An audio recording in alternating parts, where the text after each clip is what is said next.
He secretly loved her. He lured her with a fake birthday party and finally spent a passionate night with her. Hi, my beautiful family. Welcome back to Mr. Peter's Stories. Let's start with a beautiful prayer for my beautiful family members. Heavenly Father, bless our precious story family. Touch every heart reading today with your divine love. Guide these words to bring joy and comfort to each beautiful soul. Thank you for uniting us through these stories. Amen. My dearest readers, how are you today? My heart is overflowing with joy to be with you again. With my beloved wife Binta by my side, we're blessed to share another story filled with pure love and emotion. Binta has been teasing me about gaining only 50 new family members in 24 hours. But my precious readers, are you happy with my work? Have our previous stories touched your hearts?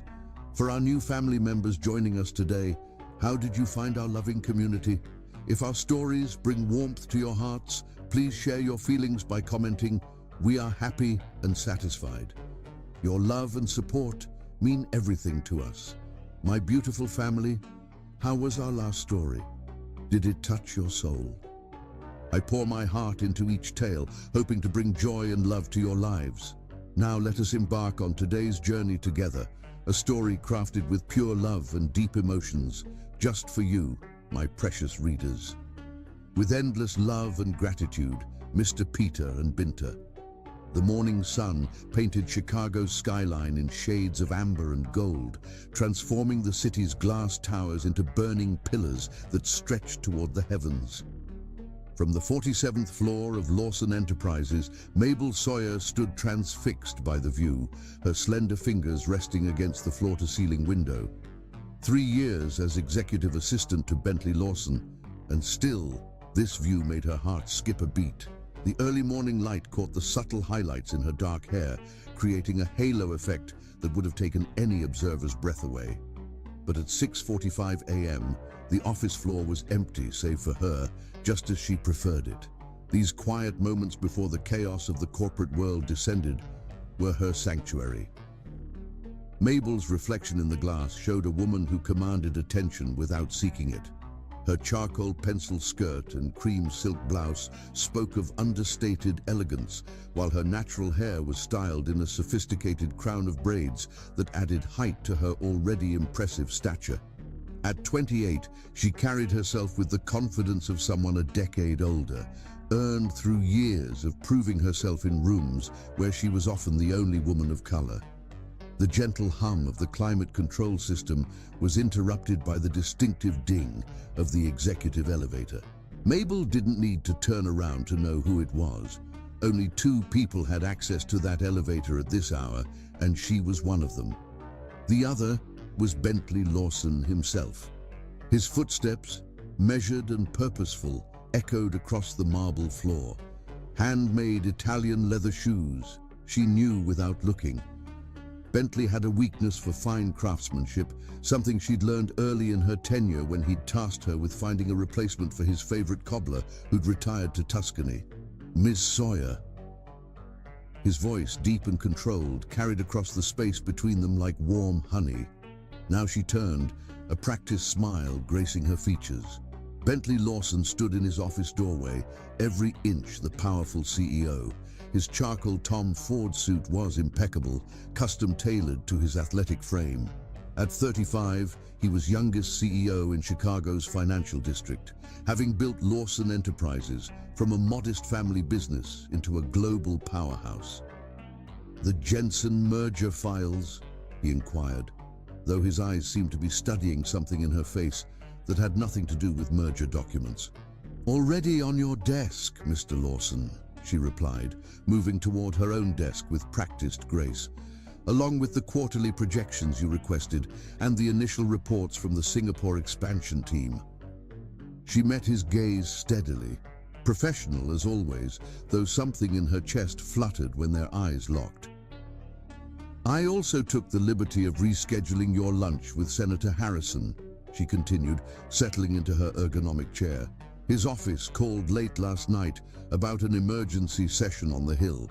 I moved him to next Thursday and arranged for Chef Marcus to cater in your private dining room instead of the club. The senator's aide mentioned he's been craving authentic Italian. A ghost of a smile played at the corners of Bentley's mouth. You never cease to amaze me, Miss Sawyer. Just doing my job, Mr. Lawson. But they both knew it was more than that. In 3 years, Mabel had become indispensable, anticipating needs before they arose, solving problems before they fully formed. She transformed his chaotic world into ordered perfection, with an efficiency that bordered on miraculous. What she didn't see was how his hands clenched behind his back as he stood there, how the muscles in his jaw worked as he fought to keep his voice neutral. For 2 years, Bentley had watched her excel at everything she touched, had witnessed her quiet strength and fierce intelligence. And for 2 years, he'd been falling deeper into an impossible love that threatened to shatter the careful professional distance between them.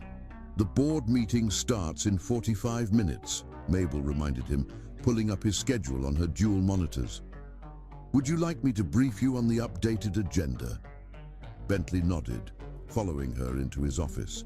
The space was a testament to power and taste, all clean lines and modern furniture, with abstract art worth millions adorning the walls. But lately, he found himself increasingly distracted by her presence in this room, by the way she moved through his space with such confidence and grace. As she began her briefing, her voice clear and precise, Bentley found himself studying the way the morning light played across her features.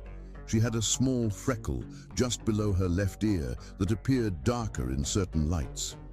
He'd noticed it 8 months ago during a late-night strategy session, and now he couldn't seem to forget its existence. Mr. Lawson, Mabel's voice pulled him from his thoughts. Did you hear what I said about the pension fund allocation? Sorry, Ms. Sawyer. Would you repeat that? He ran a hand through his dark hair, a rare gesture of discomposure. She tilted her head slightly, concern flickering across her features. Are you feeling all right? You seem distracted lately. Should I call Dr. Princeton for your annual physical? The genuine care in her voice made his heart constrict. No, I'm fine. Just thinking about the Jensen merger. It was a lie, and something in her expression suggested she knew it. But professional boundaries were professional boundaries, and neither of them was willing to cross that line. Not yet. The merger documents are comprehensive, she assured him, turning to the relevant page in her tablet. I had legal work through the night to address the concerns you raised yesterday. The new terms should satisfy both parties while protecting our interests in the Asian markets. As she spoke, a strand of hair fell loose from her elegant updo, catching the light. Bentley's fingers itched to tuck it back into place, to let his hand linger against her cheek. Instead, he gripped the arm of his chair tighter, forcing himself to focus on the documents before them. The morning continued in this dance they'd perfected over the years, professional, efficient, and beneath the surface, charged with an electricity neither dared acknowledge. They moved through merger details, quarterly projections, and market analyses with practiced ease, their minds in perfect sync on business matters while their hearts beat an entirely different rhythm. At 7:30, other executives began filtering onto the floor. The spell of their private morning world began to break as voices filled the outer office and phones started ringing. Mabel rose from her seat across from his desk, gathering her materials with efficient movements. One more thing, she said, pausing at the door. The charity gala next weekend? The planning committee requested your input on the seating arrangements. Apparently, there's some concern about placing the governor's wife next to the mayor's husband after last month's social media incident. Bentley suppressed a smile. Only Mabel would be aware of such potentially disastrous social dynamics. What would you suggest? I've drafted 3 alternative arrangements, she replied, pulling up the diagrams on her tablet. This one maintains all the necessary power dynamics while keeping potentially volatile personalities at opposite ends of the room. He studied the seating chart she presented, but found himself more captivated by the subtle scent of her perfume. Something elegant and understated, with notes of jasmine and vanilla. It was the same fragrance she'd worn since her first day, and he'd come to associate it with competence and quiet strength. "Perfect, as usual," he managed, forcing his attention back to the task at hand. "Go with your recommendation." She nodded, professional mask firmly in place. "Very good, Mr. Lawson. The board members are beginning to arrive. Shall I have Isabella bring in coffee service?" "Please." He stood, buttoning his suit jacket in one smooth motion. As she turned to leave, he added, "Ms. Sawyer?" She paused, looking back over her shoulder. "Yes, Mr. Lawson?" For a moment, he almost broke, almost let the walls come crashing down to tell her everything he'd been holding back. How her brilliance left him in awe. How her quiet strength had become the foundation his world built itself upon. How he'd learned to measure his days by her presence and his nights by her absence. Instead, he said, "Excellent work, as usual." A small smile touched her lips, genuine but guarded. "Thank you, Mr. Lawson." As she left his office, Bentley turned to face the windows, trying to regain his composure. The Chicago skyline stretched before him, a testament to power and ambition. He'd conquered this concrete jungle, built an empire that spanned continents. But standing in his tower of glass and steel, watching Mabel's reflection move efficiently through the outer office, he felt like the biggest fool in the city. Because for all his power, all his wealth, all his carefully cultivated control, he couldn't find the courage to bridge the gap between himself and the one person who made his success mean something. Instead, he stood in his glass tower, watching her through windows and reflections, loving her silently while the city woke around them. The board members would arrive soon, and they would discuss mergers and acquisitions, market strategies and global expansion. But in these quiet morning moments, Bentley Lawson, the powerful CEO of Lawson Enterprises, was simply a man watching a woman he couldn't have, shouldn't want, and absolutely couldn't stop loving. The morning sun continued its ascent, and another day began in the glass tower, full of unspoken words and carefully maintained distances, of professional excellence and personal longing, of two hearts beating in sync while their owners pretended not to notice. And through it all, Chicago sprawled beneath them. A city of possibilities and missed chances, of power and vulnerability, of love hidden behind glass walls and corporate masks. Chapter 2. Unspoken. The executive dining room at Lawson Enterprises occupied the entire west wing of the 46th floor, offering panoramic views of Lake Michigan. At 2 in the afternoon, most executives had returned to their offices, leaving the space in hushed tranquility. Bentley Lawson sat at his usual corner table, barely touching the expertly prepared salmon before him, his attention fixed on a table across the room. Marcus Chen, his VP of Operations and oldest friend, followed Bentley's gaze to where Mabel sat with a group of department heads. She was leading what appeared to be an informal strategy session, her tablet propped against a water glass as she gestured elegantly to emphasize a point. Even from this distance, her natural authority was evident in the way the others leaned in, hanging on her every word. "You're staring again," Marcus observed, cutting into his steak with surgical precision. The afternoon sun caught his silver temples, evidence of 15 years in the corporate battlefield alongside Bentley.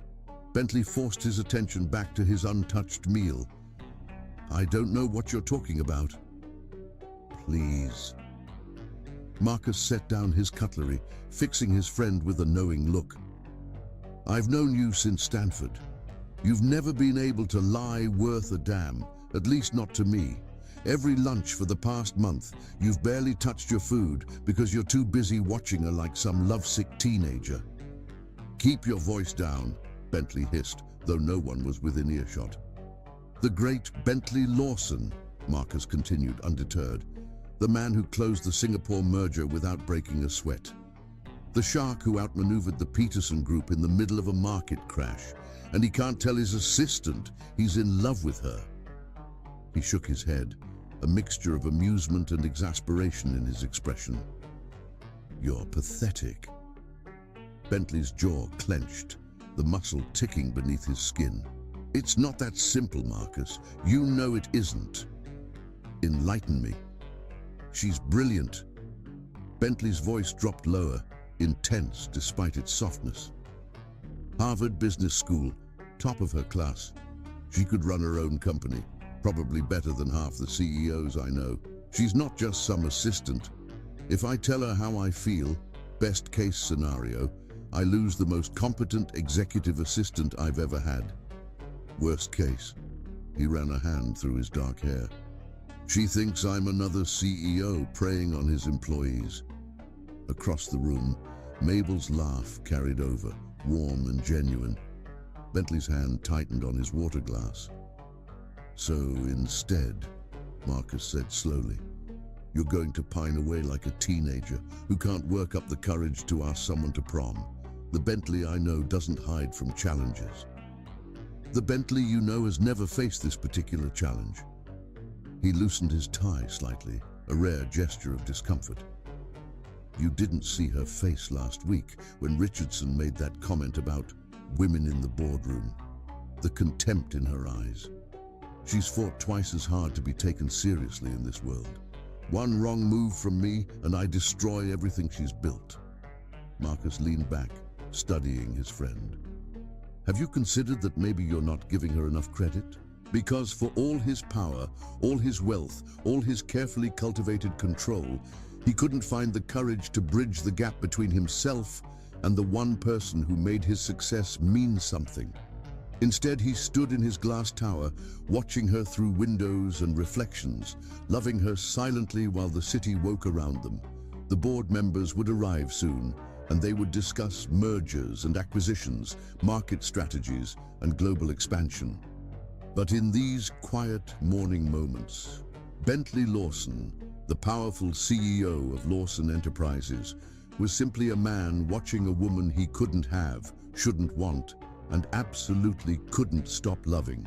The morning sun continued its ascent, and another day began in the glass tower, full of unspoken words and carefully maintained distances, of professional excellence and personal longing, of two hearts beating in sync while their owners pretended not to notice. And through it all, Chicago sprawled beneath them, a city of possibilities and missed chances, of power and vulnerability, of love hidden behind glass walls and corporate masks. Chapter 2.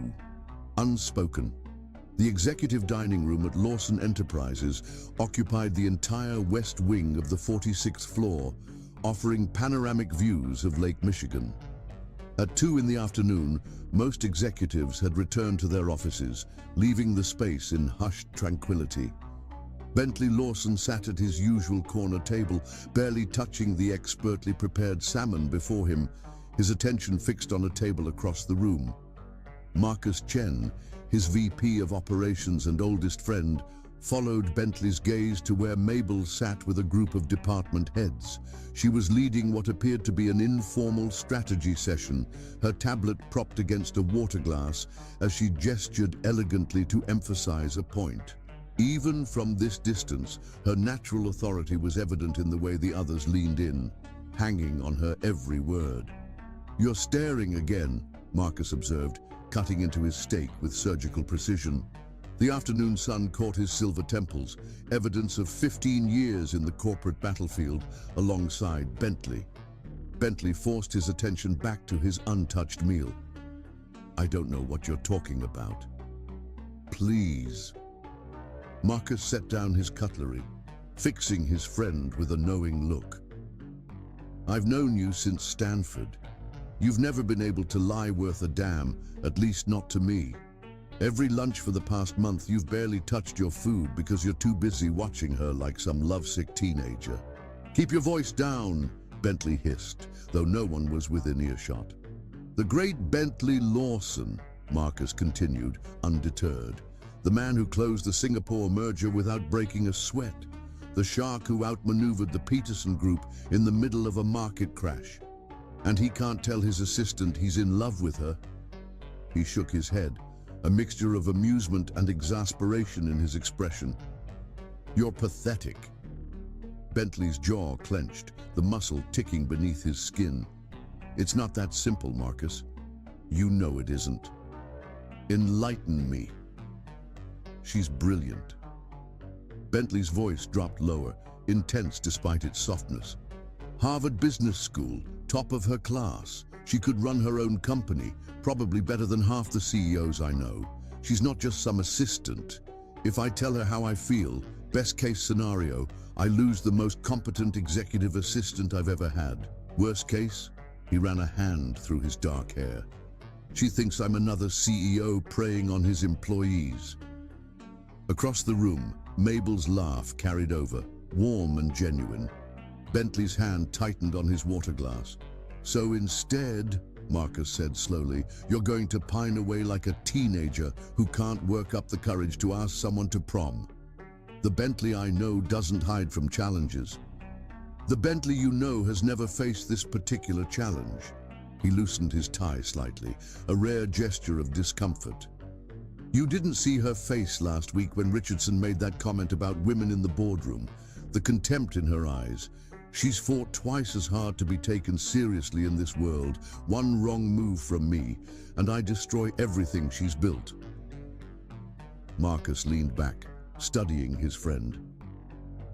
Have you considered that maybe you're not giving her enough credit? Mabel's a grown woman who can make her own decisions. And if you think she hasn't noticed the way you look at her, what are you talking about? For someone so brilliant at reading market trends, you can be remarkably blind. Marcus gestured subtly with his fork. Watch her when she thinks no one's looking. Before Bentley could respond, the click of heels on marble announced Mabel's approach. She moved with her characteristic grace, tablet tucked against her chest, every inch the consummate professional. Mr. Lawson, she said, her voice carrying that slight musical lilt that seemed more pronounced when she was pleased about something. The London office is on the line. They're saying it's urgent. Something about the Westminster property acquisition. Bentley stood, straightening his tie with practiced movements. Thank you, Ms. Sawyer. I'll take it in my office. He nodded to Marcus. We'll continue this discussion later. I'm sure we will, Marcus replied, not bothering to hide his knowing smile. As Bentley strode toward the elevator, Mabel efficiently gathered his untouched lunch plates. Should I have Isabella send up something lighter to your office, Mr. Lawson? You've barely eaten all week. The genuine concern in her voice made his chest tighten. No, thank you, Ms. Sawyer. I'll grab something later. She frowned slightly, and he knew she was mentally cataloging his recent eating habits, probably preparing to schedule a medical checkup if the pattern continued. Always 3 steps ahead, his Mabel. Except she wasn't his, could never be his. The elevator arrived with a soft chime, and Bentley stepped in, forcing himself not to look back. If he had, he might have seen what Marcus noticed. The way Mabel's professional mask slipped for just a moment as she watched him leave. The longing in her dark eyes, the slight tremor in her hands as she gathered his plates. Marcus watched this familiar dance with growing frustration. He'd known Bentley since their first day at Stanford, had watched him build an empire from his family's modest real estate business. He'd seen his friend take incredible risks in business, trust his instincts when every analyst said he was wrong. But this careful dance of denial and desire was slowly eating away at both of them. Ms. Sawyer, Marcus called out as Mabel turned to leave. A moment, if you would. She approached his table with perfect professionalism, though her eyes darted briefly to the elevator where Bentley had disappeared. "Yes, Mr. Chen, how can I help you?" "Join me?"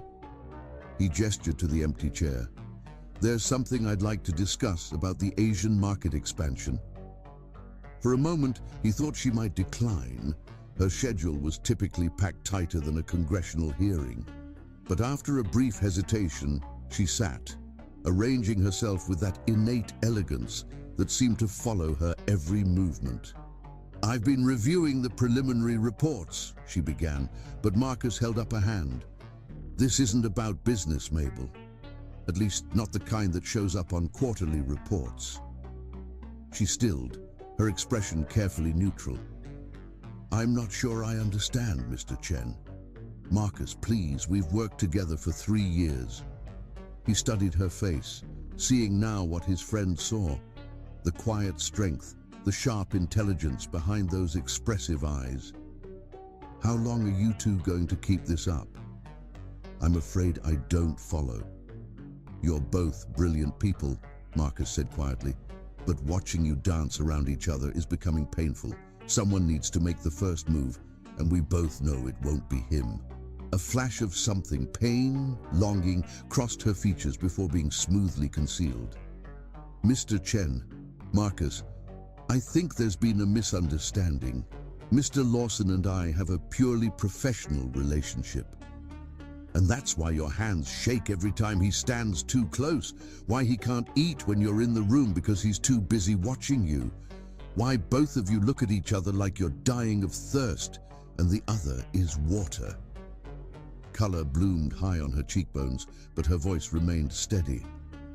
"Even if what you're suggesting were true, which it isn't, it would be completely inappropriate. I've worked too hard to be taken seriously in this world to become another corporate cliché." "Is that what you think you'd be?" "It's what everyone would think." She straightened her already perfect posture. The assistant sleeping her way to the top, the CEO taking advantage of his subordinate. Pick your headline, they're all equally destructive. Marcus leaned forward, his voice gentle but firm. "You know him better than anyone, Mabel. Do you really think Bentley Lawson gives a damn about headlines?" "No," she admitted softly, "but I do. Because every woman who comes after me, every minority fighting to be taken seriously in the corporate world, they'll all be affected by the choices I make. Sometimes personal happiness has to take a back seat to the bigger picture. And if the bigger picture includes 2 people denying themselves a chance at happiness because they're both too noble for their own good."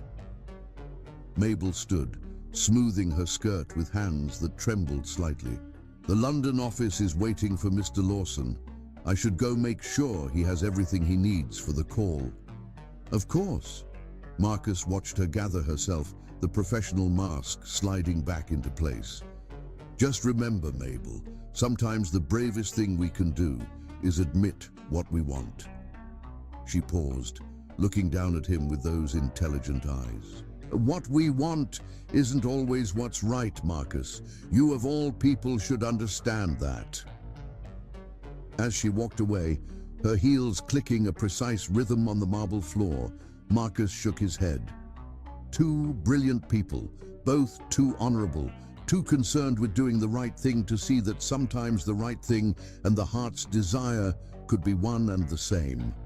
The afternoon sun continued its arc across the Chicago sky, painting shadows through the dining room's windows. Below, the city hummed with life and commerce, oblivious to the quiet drama playing out in its glass towers.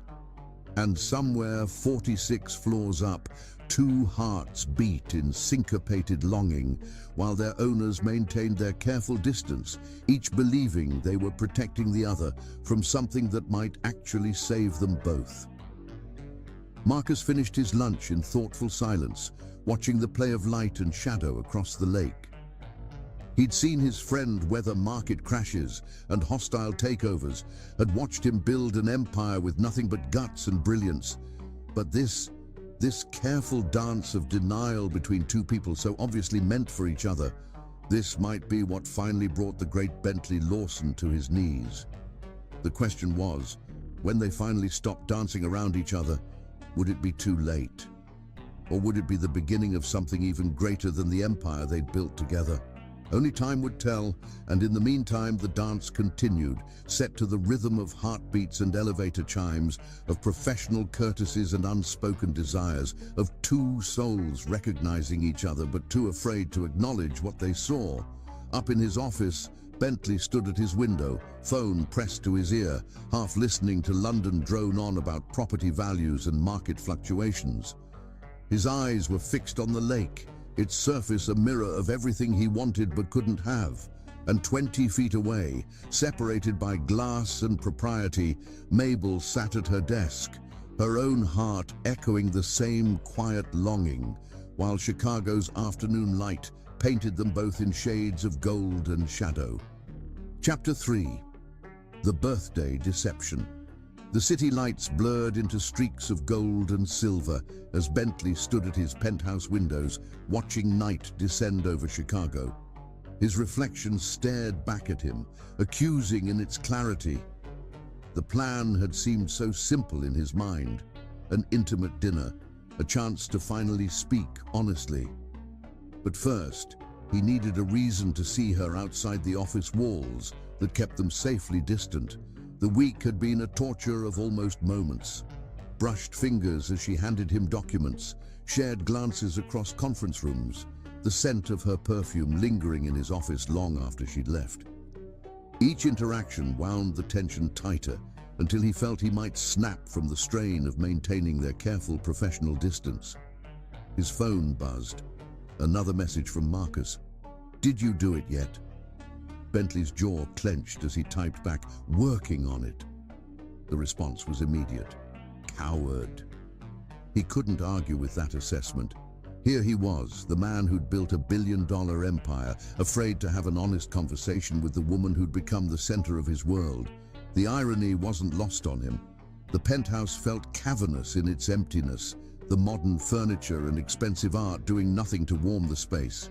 But in his mind's eye, he could see her here, Mabel's warmth filling these rooms, her laugh echoing off the high ceilings, her presence making this sterile showcase finally feel like home. The elevator chimed, announcing a visitor. Bentley's heart jumped before he remembered. It was just the cleaning service, yet another reminder that he needed to act, needed to break this stalemate before it drove him mad. Tomorrow, he decided. Tomorrow, he would take the first step. The morning arrived with Chicago's typical autumn crispness, the lake breeze carrying hints of winter's approach. Bentley arrived at the office earlier than usual, knowing Mabel would already be there. She always was. He found her at her desk, illuminated by the rising sun.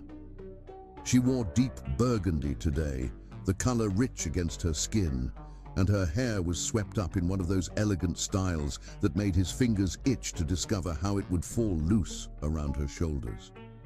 "Ms. Sawyer," he called, proud of how steady his voice remained, despite the hammering of his heart. She looked up, that professional smile in place. "Good morning, Mr. Lawson. You're in early. The Barrett proposal isn't due until next week. Actually, I wanted to discuss something else." He moved closer to her desk, fighting the urge to fidget with his tie. "I'm hosting a small gathering at my penthouse this Saturday." Interest flickered in her eyes. In 3 years, he'd never hosted a personal event. "Oh, a birthday celebration for my niece." The lie tasted bitter, but he forced himself to continue. "Would you mind helping with the arrangements?" Mabel's face lit up with genuine warmth, and guilt twisted in his stomach. "Of course, Mr. Lawson. I didn't realize you had a niece. How old is she?" 16. Another lie. He didn't have a niece, had no siblings to give him one. Each falsehood felt like a betrayal of the trust they'd built. She was already pulling up her tablet, efficiency personified. "I'll handle everything. What's her name? Any particular interests we should incorporate into the theme?" The questions he should have anticipated. "Alexandra," he said, the name coming from nowhere. She's interested in art, photography, specifically. Mabel nodded, making notes. We could incorporate that into the decorations, perhaps a gallery wall of her work. And for the menu, teenagers can be particular. Does she have any favorite foods? Each question drove the knife of guilt deeper.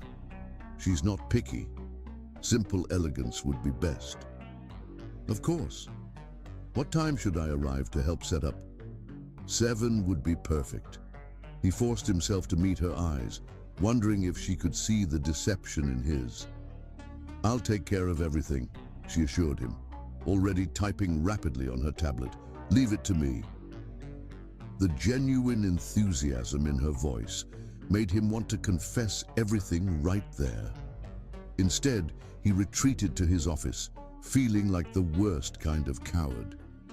Throughout the day, he watched her throw herself into the party planning with characteristic thoroughness.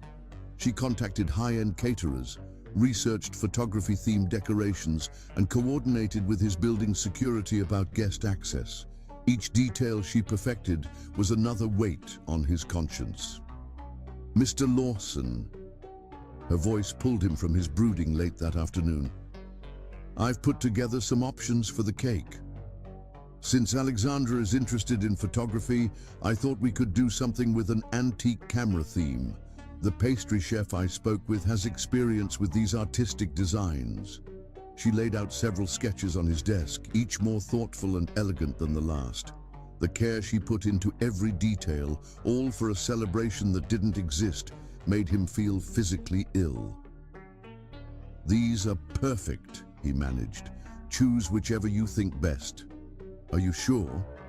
It's your niece's birthday. You must have some preference. The concern in her voice, the genuine desire to make this perfect for a girl who didn't exist, nearly broke him. I trust your judgment, Ms. Sawyer. You've never steered me wrong.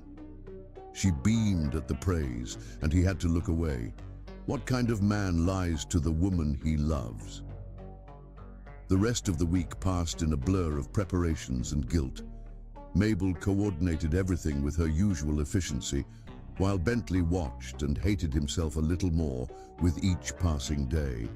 Several times he almost called it off, almost told her the truth, but the thought of losing her completely kept him silent. Friday afternoon, she stopped by his office one last time. Everything's arranged for tomorrow. The caterers will arrive at 6, and I'll be there at 7 to help set up before the guests arrive at 8. The cake is beautiful. They really captured the vintage camera aesthetic.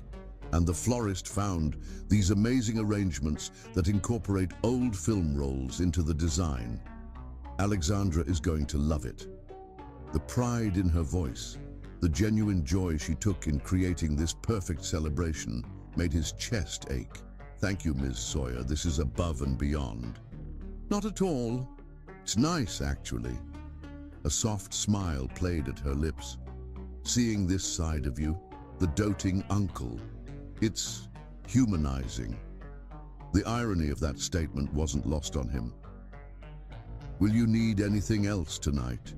He shook his head, not trusting his voice. Then I'll see you tomorrow at 7. She gathered her things, that smile still warming her features. Good night, Mr. Lawson. Good night, Ms. Sawyer. As she left, Bentley stood at his window, watching the city lights flicker to life. Tomorrow would change everything one way or another. Either he'd finally break through the walls they'd built between them, or he'd destroy the most important relationship in his life. The night passed in restless anticipation. Bentley paced his penthouse, alternating between justifying his actions and condemning them. By morning, he'd changed his mind a dozen times, but the thought of continuing this dance of denial for another day was unbearable. He spent the day in a state of controlled panic, checking and rechecking every detail.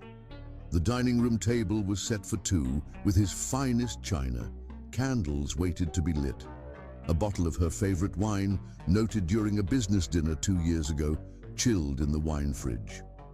At 6, He dismissed the caterers after they'd set up the intimate dinner he'd actually ordered, so different from the teenage birthday party Mabel expected. The florist's arrangements, elegant and simple, bore no resemblance to the whimsical design she'd selected for his fictional niece.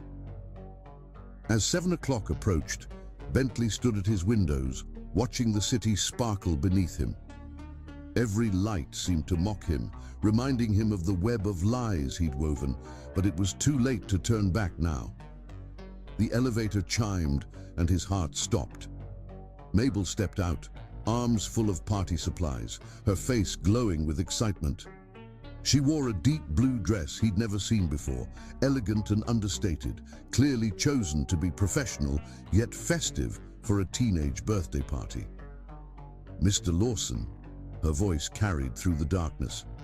"Why are all the lights off?" "In here," he called from the living room, his voice surprisingly steady despite the chaos in his chest. She followed his voice, her heels clicking on the hardwood floors.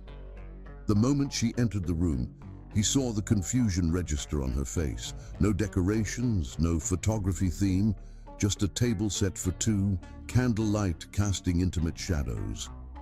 "I don't understand." Her eyes swept the room, taking in every detail that didn't match her careful plans. "Where's everyone else? The caterers, the cake." A pause. "Your niece." The moment of truth had arrived. Bentley forced himself to meet her gaze. "I don't have a niece, Mabel." The use of her first name made her inhale sharply. The party supplies slipped from her grasp, hitting the floor with a soft thud that echoed in the silence. "What is this?" Her voice was barely a whisper. "The truth?" He stepped closer, close enough to see the confusion and something else, hurt, anger in her eyes. "I'm a coward who couldn't find the courage to simply ask you to dinner." The silence that followed was deafening, filled with 3 years of unspoken words and carefully maintained distances. Chicago's lights twinkled beyond the windows, oblivious to the drama unfolding in the glass tower above them, while two hearts beat in synchronized fear of what would come next. Chapter 4. The Empty Penthouse. The party supplies scattered across the floor between them like fallen soldiers, streamers in teenage-friendly colors, photography-themed decorations, and a handmade banner that would never be hung. Mabel stared at them, focusing on the tangible evidence of her wasted efforts rather than the man standing before her, rather than the intimate tableau he'd arranged instead.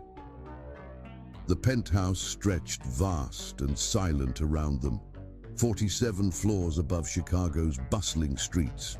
Through the floor-to-ceiling windows, the city sparkled like scattered diamonds on black velvet, but neither of them noticed its beauty. The space between them crackled with tension, with 3 years of carefully maintained professional distance suddenly shattered by this deception. "Mr. Lawson?" Her voice wavered slightly, the professional title a shield she clung to. "Bentley," he corrected softly. "I think, given the circumstances, we can drop the formalities."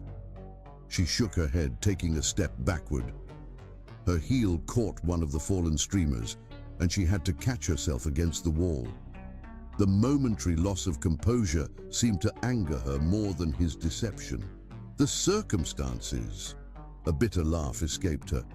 "You mean the circumstances where you lied to me? Created an elaborate fiction about a niece who doesn't exist? Had me spend an entire week planning a party that was never going to happen?" Each question landed like a physical blow, but Bentley forced himself to stand his ground. "Yes." "Why?" Such a simple question, demanding such a complicated answer. He moved toward the windows, needing the distance to think clearly. The city spread before him, a testament to power and possibility, yet he'd never felt more powerless than in this moment. "Because every time I tried to find the right words, they slipped away," he finally said.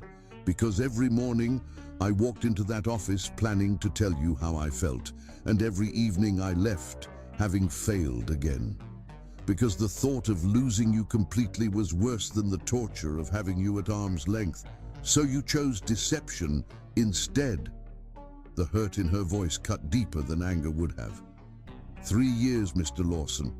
3 years I've defended you to everyone who said you were just another entitled CEO. He's different, I said. He has integrity.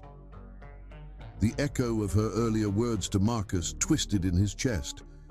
I do have integrity, Mabel. In everything else, every deal, every contract, every negotiation, I've never lied. Only with this, only with you. And that makes it better.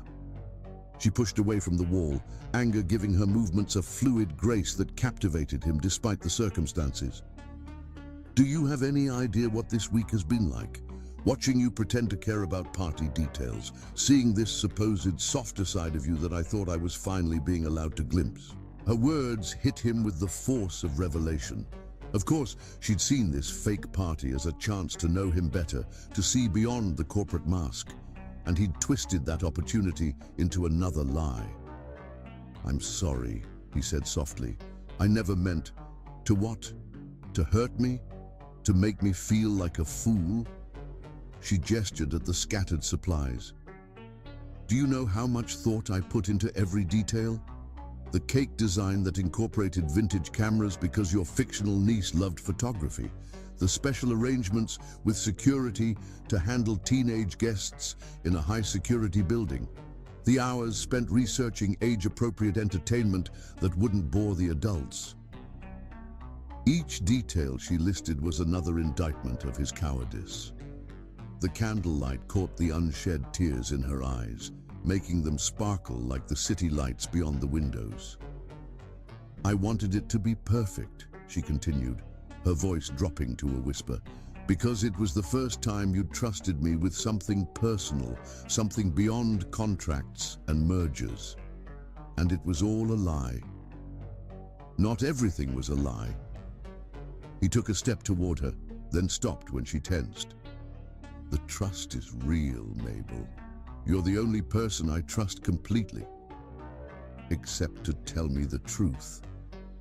The bitter irony in her voice made him wince. I told myself it was better this way, that a quiet dinner would give us a chance to talk honestly, away from the office and expectations, that once we were here, the right words would finally come. And did they? She lifted her chin, challenge glinting in her eyes. Now that you've orchestrated this perfect moment through deception, have you found those elusive words? The city hummed below them, a distant symphony of life and movement that contrasted sharply with the frozen tableau in the penthouse.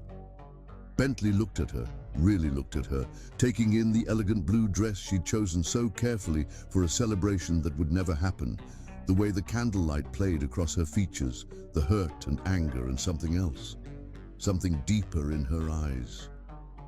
I love you, he said simply.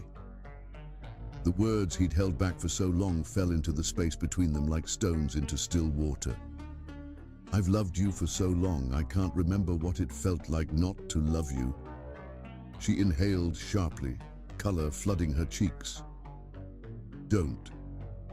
It's the truth. The only truth that matters. Now that he'd started, the words wouldn't stop. I love the way you anticipate problems before they arise.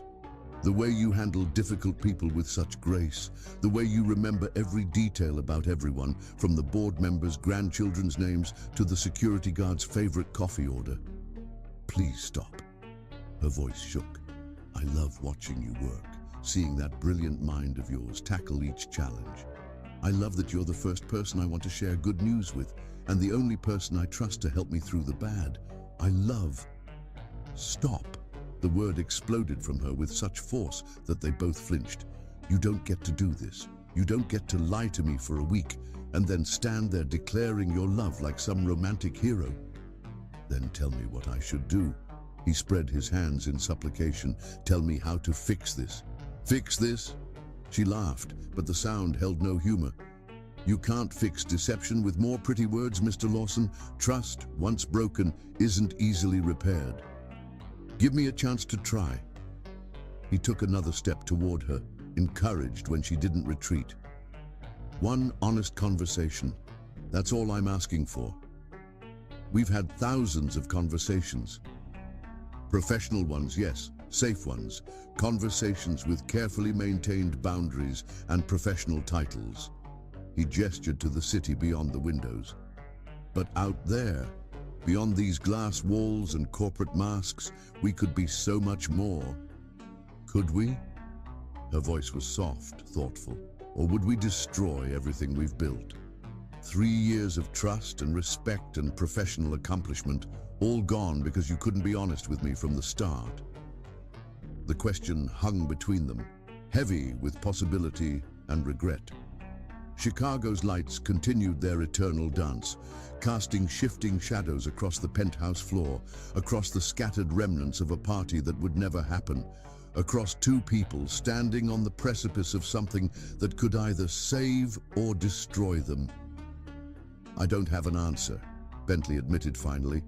I only know that continuing as we have been is slowly killing me. Every morning I walk into that office knowing you'll be there, perfect and professional, and just out of reach. Every evening I leave wondering if this will be the day someone else realizes how extraordinary you are and takes you away. I'm not a possession to be taken, she reminded him sharply. No, you're not. You're a brilliant, independent woman who could run circles around half my executive board, which is exactly why the thought of losing you terrifies me. The honesty in his voice seemed to reach her. Some of the tension left her shoulders, though wariness remained in her eyes. Why this elaborate deception? Why not simply ask me to dinner? Would you have said yes? The question stopped her short. She looked away, out at the city lights, and he saw the answer in her profile before she spoke. No, she admitted quietly. I wouldn't have. Why not? She turned back to him, and the pain in her eyes made his chest ache. Because I've worked too hard to be taken seriously in this world. Because the moment people found out, every promotion, every achievement would be questioned. She slept her way to the top. The whispers have already started just because you treat me with respect. Since when do you care what people whisper? The question seemed to catch her off guard. She moved to the windows, placing one hand against the glass, as if trying to draw strength from the city below. Since I fell in love with my boss and couldn't trust myself to make rational decisions anymore. The confession hung in the air between them, unexpected and explosive. Mabel's eyes widened as if she couldn't believe the words had escaped. She pressed her hand to her mouth, but it was too late. The truth was out, floating in the candlelit penthouse like a living thing. Bentley felt as if all the air had been sucked from the room. He stared at her reflection in the window, at the mixture of vulnerability and defiance in her expression, and felt the world shift beneath his feet. The city continued its eternal dance below them, oblivious to the drama unfolding in the glass tower above. Two hearts beat in synchronized fear and hope, while the scattered party supplies lay forgotten on the floor, silent witnesses to a deception that had somehow led to truth. Chapter 5. Confrontation. The confession hung in the air like suspended crystal, fragile and sharp-edged. Through the floor-to-ceiling windows, Chicago's lights blurred and refocused, matching the chaos in Mabel's heart. She hadn't meant to say those words, hadn't meant to ever speak that truth aloud, yet here it was, impossible to take back. Slowly, deliberately, she turned from the window to face Bentley. His expression was unreadable, a mix of emotions she'd never seen on his usually controlled features. The distance between them seemed both vast and microscopic, charged with 3 years of unspoken feelings. "Mabel," he started, taking a step toward her. "Don't." She held up a hand, needing distance to think clearly. The party supplies still scattered across the floor caught her eye, physical evidence of his deception. Anger surged back, a welcome shield against vulnerability. "You lied to me." Yes. He didn't try to deny it, and somehow that made it worse. Was any of it real? She gestured to the elegant table setting, the carefully chosen wine, the intimate lighting. Or was this all just another corporate strategy, another deal to be closed? The accusation hit home. She saw it in the way he flinched. How can you think that? How can I not? Her laugh was bitter, edged with hurt. You're Bentley Lawson. Everything you do is calculated, strategic. Why should this be any different? He ran a hand through his hair, messing up its usual perfect styling. You think I calculated this? You think I wanted to lie to you, to make myself sick with guilt every time you showed me another thoughtful detail for a party that would never happen? Then why did you? The question burst from her with more force than intended. Some kind of power play. Get your assistant alone in your apartment. The temperature in the room seemed to drop. Bentley's expression hardened, pain etching itself across his features. You think that's who I am? I don't know who you are anymore. Her voice shook despite her efforts to control it. 3 years, I've defended you to everyone who said you were just another entitled CEO. He's different, I said. He has integrity. She wrapped her arms around herself, suddenly cold despite the warmth of the penthouse. I guess they were right after all. Is that really what you believe? He moved closer, his presence magnetic even in her anger. After everything we've been through together, everything we've built, you think I'm just another corporate predator? I don't know what to believe anymore. She turned back to the window, using the city lights to ground herself. You created an elaborate lie just to get me here. How am I supposed to trust anything you say now? Look at me. His voice was soft, but commanding. When she didn't move, he tried again.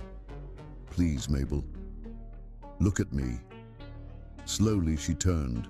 He stood closer than she'd realized, close enough that she could see the flecks of gold in his eyes, the slight stubble on his jaw that spoke of a long day. You want truth? His voice was raw, stripped of its usual polish. I've spent 2 years trying to find the right way to tell you how I feel. 2 years watching you excel at everything you touch, making my chaotic world run with perfect precision. 2 years falling deeper in love with your brilliant mind and beautiful heart. Don't, she started, but he pressed on. I've drafted resignation letters a dozen times, thinking it would be easier to walk away than love you in silence another day. I've sat through board meetings unable to focus because you wear that blue dress that makes your eyes shine like sapphires. I've fought the urge to touch you every time you hand me a file, every time you lean over my desk to point out something in a report. Stop. Her voice cracked on the word. I can't stop. Not anymore. He reached for her hand and she let him take it, her fingers trembling against his. I love you, Mabel Sawyer. Inappropriately, completely, and with absolutely no strategic planning involved. The sincerity in his voice made her chest ache. It's not that simple. Why not? Because you're Bentley Lawson. She pulled her hand free, needing distance to think clearly. CEO of Lawson Enterprises, king of the Chicago business world. And I'm the most brilliant woman I've ever met. He cut her off. Harvard Business School graduate. The person who's kept my company running smoothly for 3 years. The woman who makes better strategic decisions before breakfast than most of my board members make all day. That's not how the world will see it. She gestured to the city beyond the windows. Out there, I'll just be another cliché. The secretary sleeping with the boss. Since when do you care what out there thinks? He stepped closer, his presence overwhelming.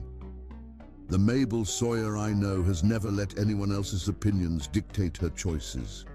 That was before, the words exploded from her, before I fell in love with you and had to question every decision, every interaction. Before I had to work twice as hard to prove I earned every promotion, every responsibility. Before I started dreading board meetings, because sitting across from you for hours, pretending you were just my boss, felt like dying by inches. The confession hung between them, raw and honest, in a way her earlier admission hadn't been. Bentley stared at her, something like wonder crossing his features. "You love me." His voice was barely a whisper. "Of course I love you, you impossible man." She threw up her hands in frustration. "How could I not? You're brilliant and driven and surprisingly kind when you think no one's looking. You remember every employee's birthday and pretend you don't. You donate millions to education programs in underprivileged areas, but refuse to let anyone publicize it. You..." Her words were cut off by his lips crashing into hers. For a moment she froze, caught between wanting to push him away and needing to pull him closer. Then his hands cupped her face with impossible gentleness, and all thoughts of resistance melted away. The kiss was everything she'd imagined and nothing like her dreams. It was coffee-flavored desperation and mint-tinged hope, 3 years of longing compressed into a single moment. His fingers trembled against her skin, betraying that the great Bentley Lawson was just as affected as she was. When they finally broke apart, both breathing heavily, the world seemed to have shifted on its axis. Chicago's lights sparkled beyond the windows, but they felt distant, unimportant, compared to the way Bentley was looking at her. "I'm sorry," he whispered, resting his forehead against hers. "I'm sorry for lying, for not having the courage to simply tell you how I felt. You deserve better than deception." "Yes, I do." She pulled back slightly, needing to see his face. "And you deserve better than someone who's been hiding their feelings behind professional courtesy for 3 years. A smile tugged at his lips. "We're quite a pair, aren't we? A cautionary tale in corporate romance." But she was smiling too, despite herself. "Is that what this is? Romance?" The uncertainty in his voice made her heart twist.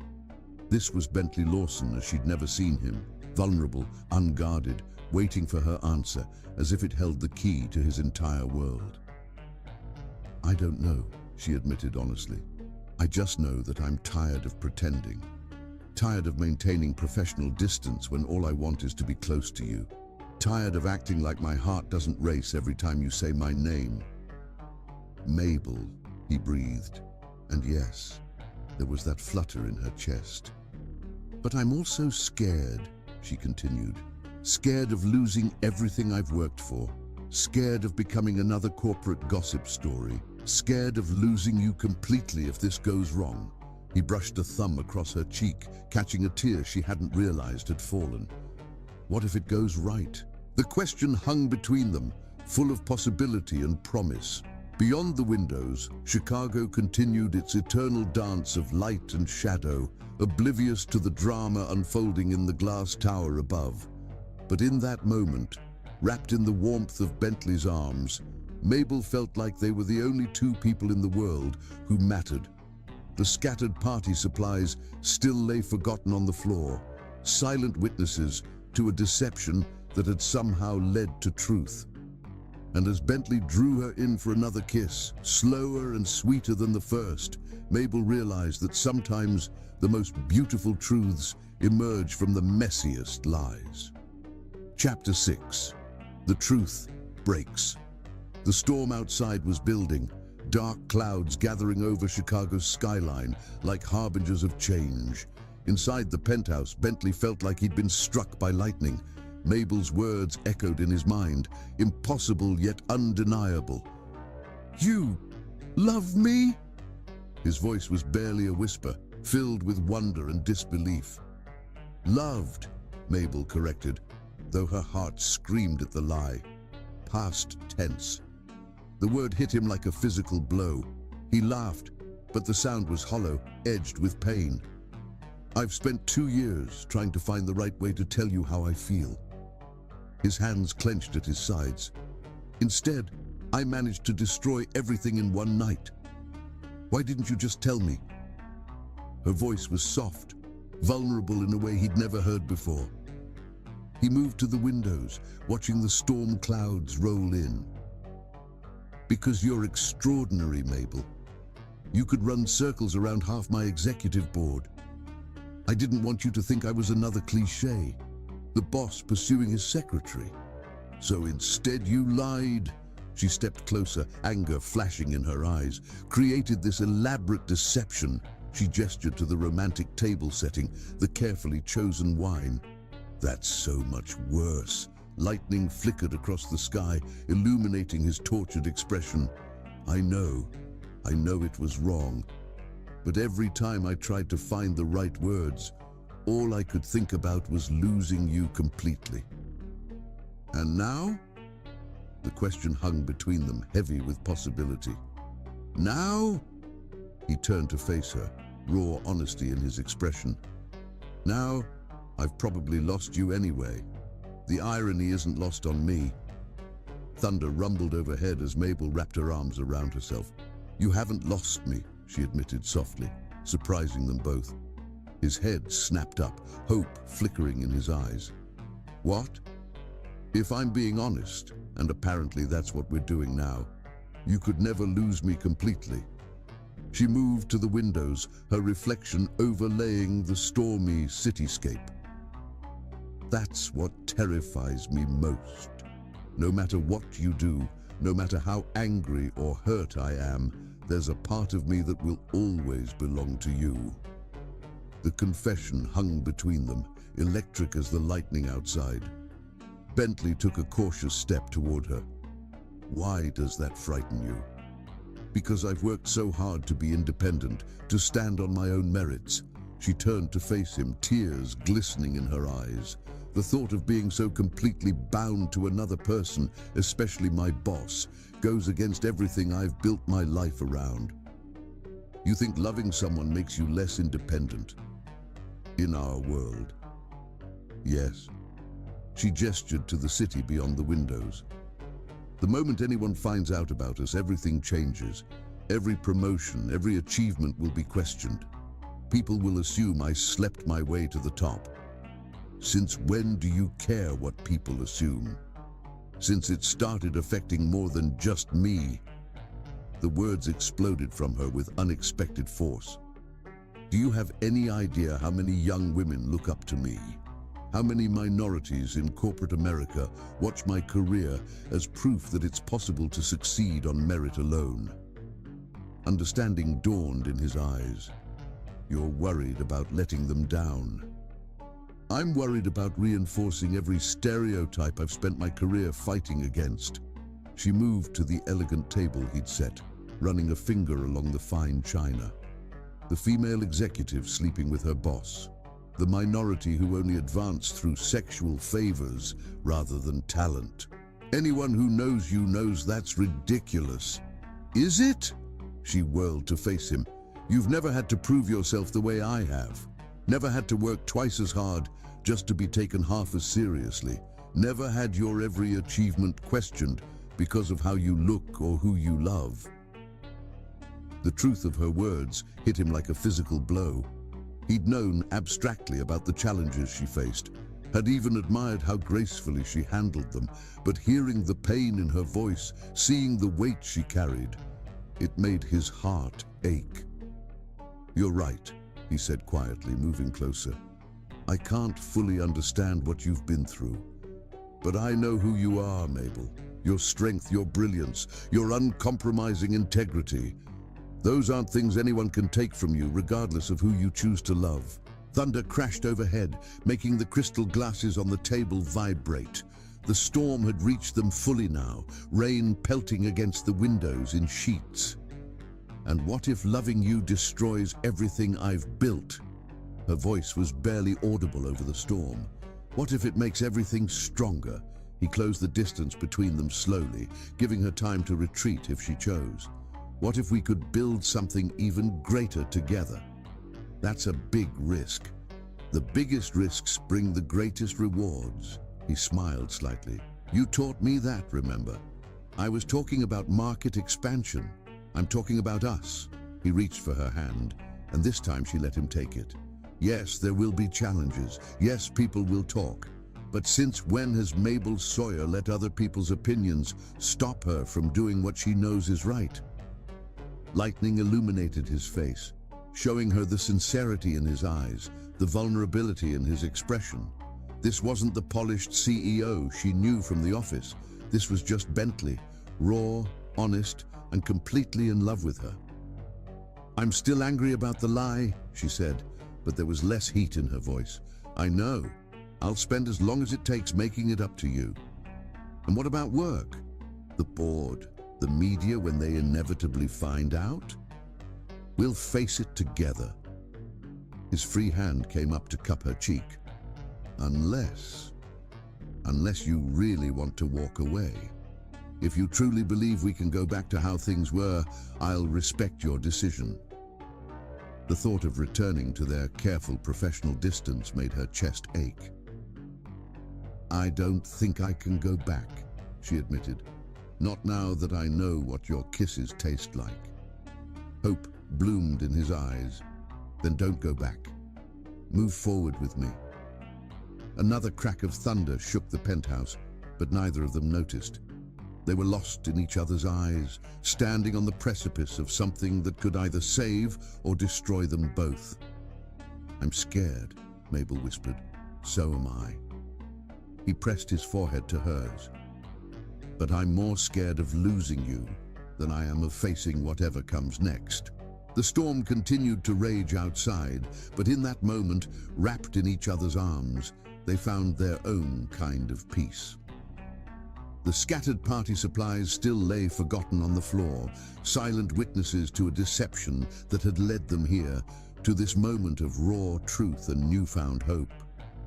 "Kiss me again," Mabel said softly.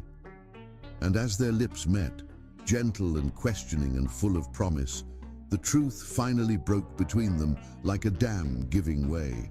In its wake, they found something stronger than professional boundaries, more powerful than corporate hierarchies. They found each other wholly and completely, with all their flaws and fears and endless possibilities. Chapter 7. The storm breaks. The thunder rolled across Chicago's skyline with increasing intensity, each crash seeming to shake the very foundations of the glass tower. Rain lashed against the windows in horizontal sheets, transforming the city lights into watery, impressionist paintings.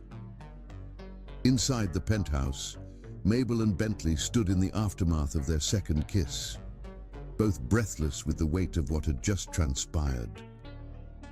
Mabel's fingers pressed against her lips, still tingling from the contact. The professional mask she'd worn for 3 years lay shattered at her feet, alongside the scattered party supplies and her carefully maintained defenses.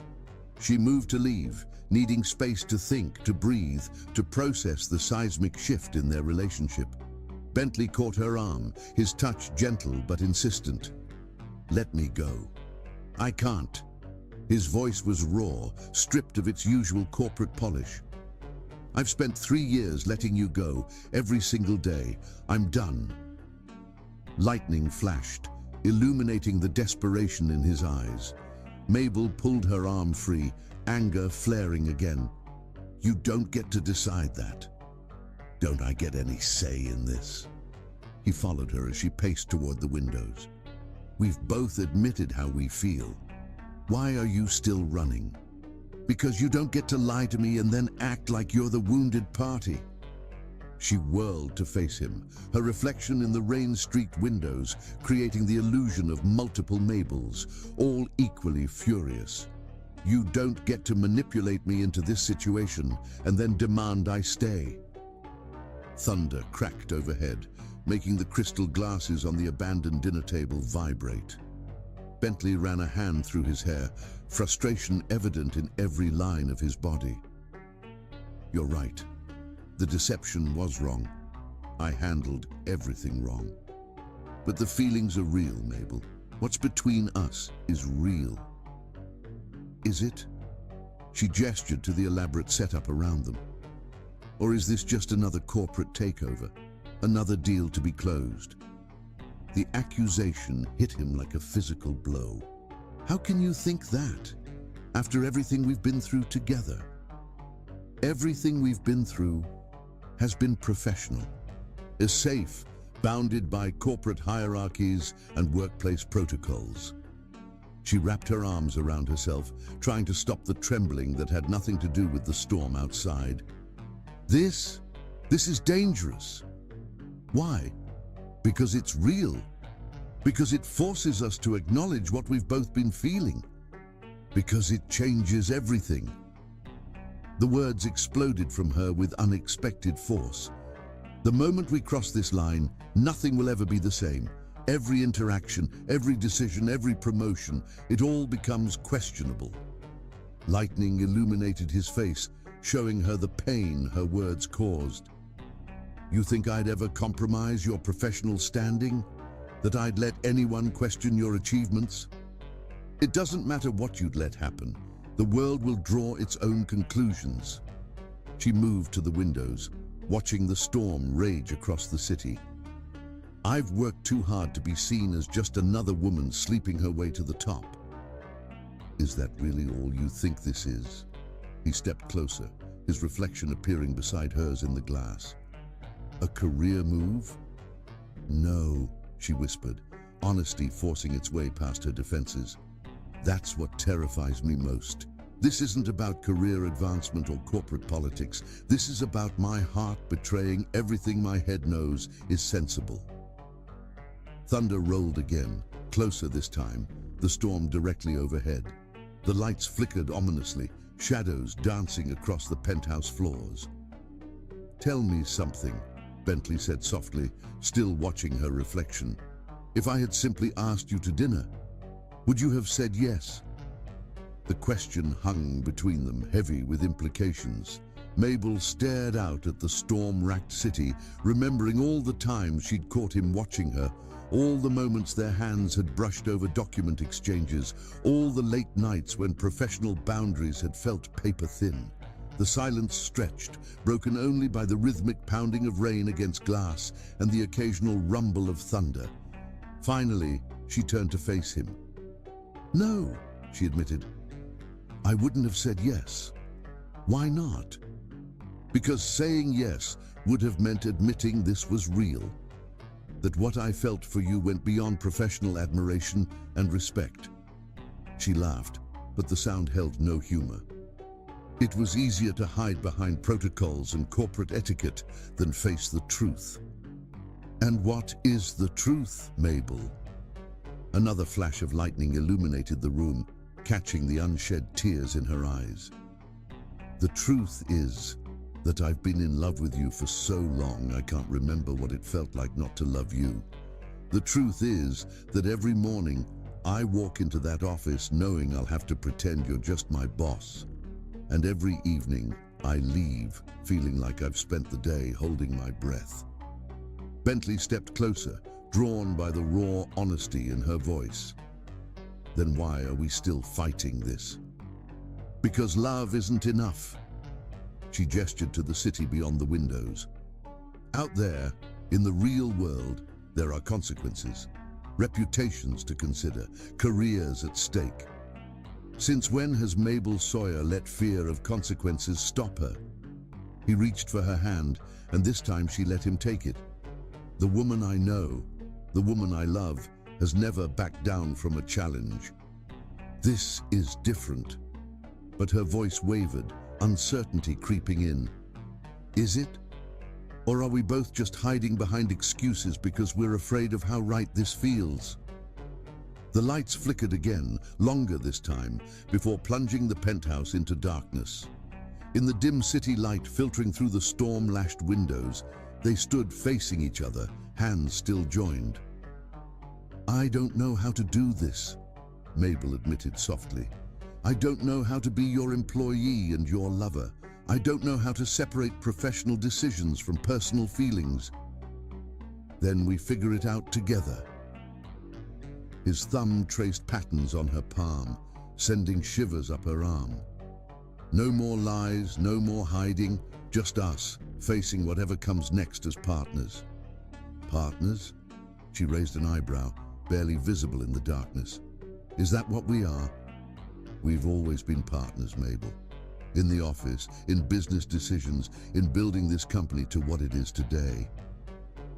He tugged her closer, his free hand coming up to cup her cheek. The only difference now is that we can stop pretending that's all we are to each other. Thunder crashed overhead, but neither of them flinched. They were lost in each other's eyes, standing on the precipice of something that could either complete or destroy them. If we do this, Mabel said slowly, we do it right. No more lies, no more deceptions. Complete honesty, even when it's difficult. Agreed. And at work, nothing changes. I'm still your executive assistant, you're still my boss. Professional boundaries stay intact. During office hours, he amended, a smile tugging at his lips. I'm serious, Bentley. But she was fighting a smile too. This only works if we can keep the personal and professional separate. Whatever you need. He pressed his forehead to hers. I'd agree to anything to keep you in my life. The lights flickered back on, but neither of them moved. They stood in their intimate embrace, the storm raging outside while they found their own kind of peace within. We're really doing this? Mabel whispered, wonder and fear mingling in her voice. We're really doing this. Bentley's hand slid into her hair, cradling her head with infinite tenderness. No more hiding, no more pretending, just us, finally being honest about what we mean to each other. She leaned into his touch, years of careful distance melting away. It won't be easy. Nothing worth having ever is. He smiled, the expression transforming his entire face. But I think we've both proven we're up for a challenge. The storm continued its assault on Chicago's skyline, but inside the penthouse, two hearts had found their rhythm. The scattered party supplies still lay forgotten on the floor, silent witnesses to a deception that had led to truth, to a confrontation that had led to understanding, to a storm that had finally broken to reveal something beautiful beneath. As Bentley drew her in for another kiss, slower and deeper than the others, Mabel realized that sometimes the most dangerous paths led to the most wonderful destinations. The thunder rolled, the rain poured, and two souls finally found their way home in each other's arms. Chapter 8. Truths in the Dark. A power surge rippled through Chicago's Gold Coast, the storm's intensity finally overwhelming the city's electrical grid. The penthouse plunged into darkness, leaving Bentley and Mabel illuminated only by the intermittent flashes of lightning and the dim glow of the city lights filtering through the rain-streaked windows. In the sudden darkness, their other senses heightened. Mabel could hear Bentley's steady breathing, could feel the warmth radiating from his body, though they stood feet apart. The air between them felt charged, electric, with unspoken words and newly acknowledged feelings. No, she finally answered his earlier question, her voice barely above a whisper. I wouldn't have said yes. Why not? His voice came from somewhere closer than before, though she hadn't heard him move. Lightning flashed, freezing him in mid-step, his expression a study in intensity. In that brief illumination, she saw everything she'd been trying to deny, the love in his eyes, the vulnerability in his stance, the hope and fear warring across his features.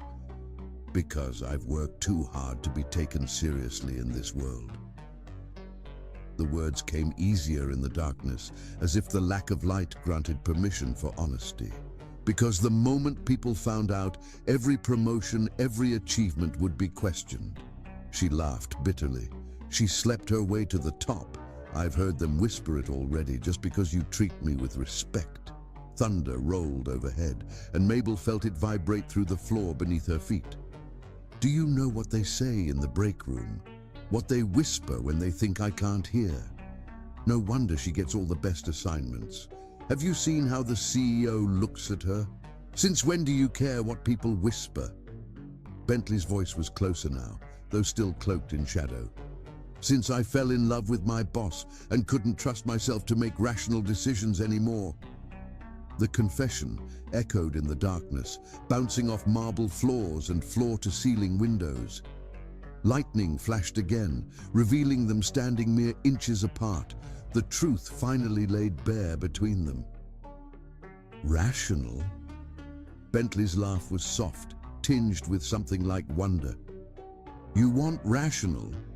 I've had board members suggest replacing you because you're too influential, because I trust your judgment more than theirs. Another flash of lightning, another glimpse of his face as he continued. I've sat through meetings unable to focus because you wear that damn blue dress that makes your eyes shine.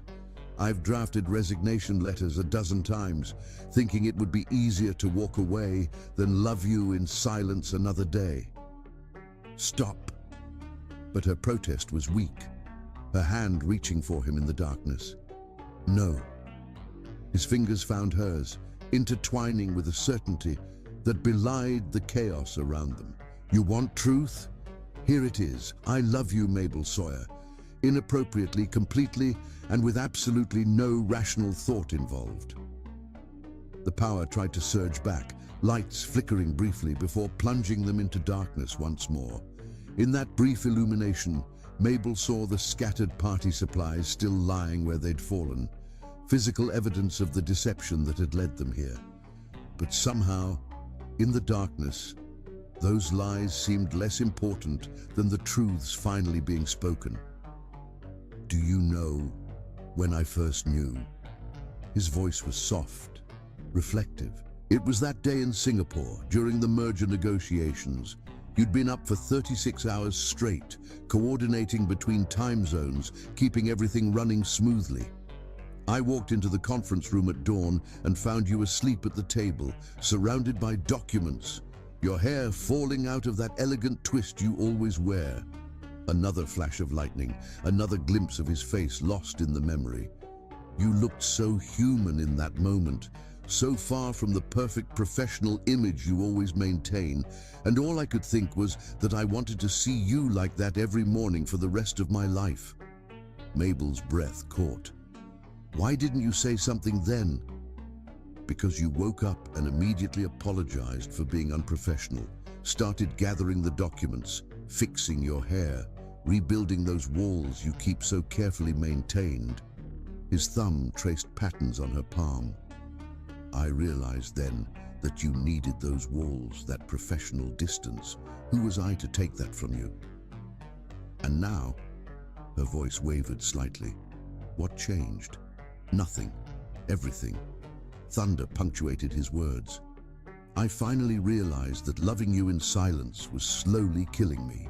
That pretending you were just my executive assistant was the biggest lie I've ever told, bigger than the birthday party deception, bigger than any corporate deal I've ever made. The storm seemed to intensify around them, rain lashing against the windows in horizontal sheets. But inside the penthouse, in the darkness that made honesty easier, two hearts beat in perfect synchronization. I've spent 3 years watching you, Mabel admitted softly. 3 years memorizing the way you take your coffee, black before noon, 1 sugar after. The way you loosen your tie 2 notches when you're stressed. The way your eyes crinkle at the corners when you're truly amused, not just being polite. Lightning flashed again, catching the smile that curved his lips. I thought I was being subtle. You were. I was just paying too much attention. She stepped closer, drawn by the warmth of him in the darkness. Do you know how many times I've had to stop myself from reaching out? From straightening your tie or brushing lint off your jacket. Such simple things, but they felt so dangerous.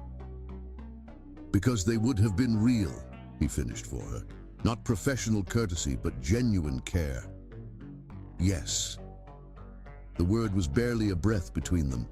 Every touch, every glance, every moment of genuine connection felt like playing with fire. His free hand found her waist in the darkness, pulling her closer. And now? Are we still playing with fire? Now we're burning?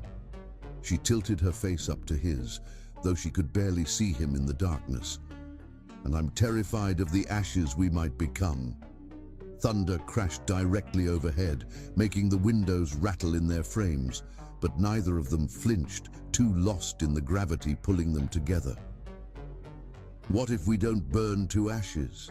His voice was rough with emotion. "What if we forge something stronger instead, like steel in a furnace, made stronger by the heat?" "Always the optimist," she teased, but there was wonder in her voice. "Only with you." His hand slid up to cup her cheek. "Only about us." The power surged again, lights flickering to life for a brief moment before dying once more. But in that instant, they saw each other clearly, all the love and fear and hope written plainly across their faces. "This changes everything," Mabel whispered. "No." Bentley's voice was firm. "This just makes official what's been true for years. We've always been more than boss and assistant. We've always been partners, equals, two halves of something greater than ourselves." "The board won't see it that way. The board sees what we show them." His thumb traced her cheekbone. "And what they'll see is the same brilliant, capable woman who's been running circles around them for years. The same uncompromising professional who's helped build this company into what it is today. And if they don't, then they lose us both." The certainty in his voice made her heart skip. "I meant what I said about those resignation letters, Mabel. If it comes down to choosing between you and this company, it's no choice at all. I won't let you give up everything you've built." "I'm not giving up anything." Lightning illuminated his smile. "I'm gaining everything that matters." The storm continued to rage outside, but in the darkness of the penthouse, they found their own kind of peace. The truth had finally broken free between them, stripped of corporate masks and professional distance by the simple act of not being able to see each other clearly. "Kiss me," Bentley whispered. And this time, there was no hesitation in Mabel's response. Their lips met in the darkness, finding each other with the certainty of stars aligning. This kiss was different from their earlier ones, slower, deeper, full of promises and possibilities. His hands tangled in her hair, finally freeing it from its elegant twist. Her fingers gripped his shirt, anchoring herself to him as the storm raged around them. When they finally broke apart, both breathing heavily, the power was still out. But somehow, in the darkness, they'd found their way to truth, to each other, to a future that seemed both terrifying and inevitable. "We're really doing this?" Mabel asked, wonder and fear mingling in her voice. "We're really doing this," Bentley confirmed, pressing his forehead to hers. "No more hiding, no more pretending, just us, finally being honest about what we mean to each other." Outside, the storm began to ease, though the power remained out. In the penthouse, two hearts beat in perfect synchronization, while the scattered party supplies lay forgotten on the floor, silent witnesses to a deception that had somehow led to the purest truth of all. Chapter 9. Breaking Point. The confession hung in the air between them like suspended crystal, fragile and sharp-edged. Through the darkness of the powerless penthouse, Bentley could barely make out Mabel's features, but he could feel the tension radiating from her body, could hear the slight tremor in her breathing that betrayed her emotional state. He stepped closer, close enough to see the tears she was fighting back, illuminated by the occasional flash of lightning through the windows. The storm outside had begun to ease, but the storm between them was reaching its crescendo. "You want rational." His voice was rough with emotion. "I've had board members suggest replacing you because you're too influential, because I trust your judgment more than theirs.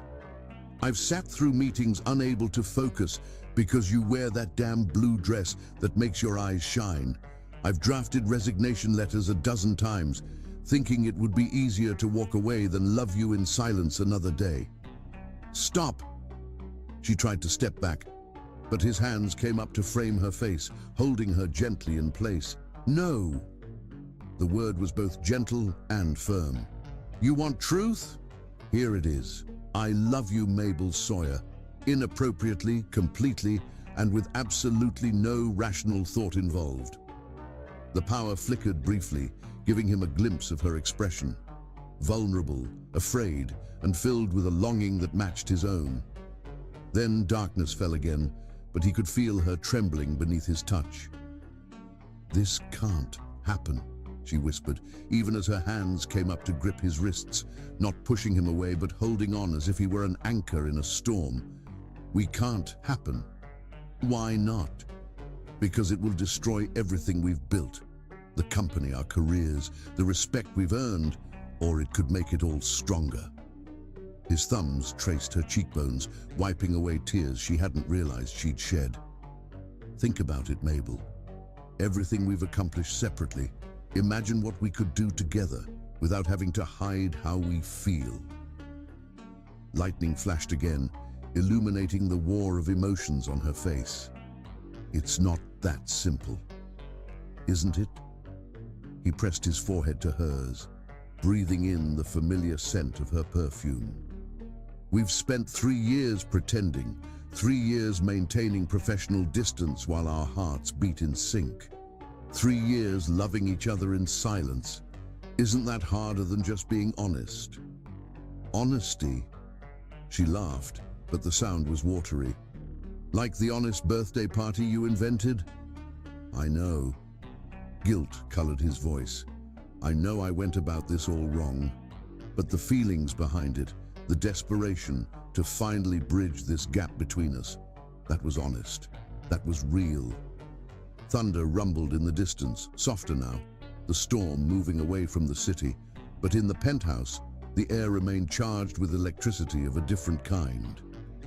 "Do you know what scares me most?" Mabel's voice was barely a whisper.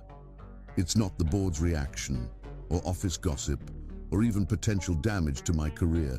It's how much I want this, how completely I love you, despite everything telling me I shouldn't." The confession hit Bentley like a physical blow. His hands slid into her hair, freeing it from its elegant updo, needing to touch her, to ground himself in this moment. "Why shouldn't you love me?" His voice was rough with emotion. "Because I'm your boss? Because it might complicate things?" "Life is complicated, Mabel. Love is complicated. But that doesn't make it wrong." "No," she agreed softly. "But it makes it dangerous. More dangerous than denying ourselves happiness. More dangerous than spending our lives wondering what might have been." The power surged briefly again, long enough for them to see each other clearly. Mabel's hair fell in waves around her shoulders, Bentley's usual corporate polish completely undone. They looked at each other without masks or pretenses for perhaps the first time. "I'm tired," Mabel admitted. "Tired of pretending, tired of maintaining professional distance when all I want is to be close to you. Tired of acting like my heart doesn't race every time you say my name." "Then stop pretending." His hands slid down to her shoulders, warm through the silk of her dress. "Be real with me, Mabel. Be honest about what you want." "What I want?" She stepped closer, eliminating the last bit of space between them. "I want to stop questioning every interaction, analyzing every glance for hidden meaning. I want to be able to touch you without finding professional excuses. I want..." Her words were cut off by his lips crashing into hers. The kiss was different from their earlier ones. Desperate, hungry, years of denied passion finally breaking free.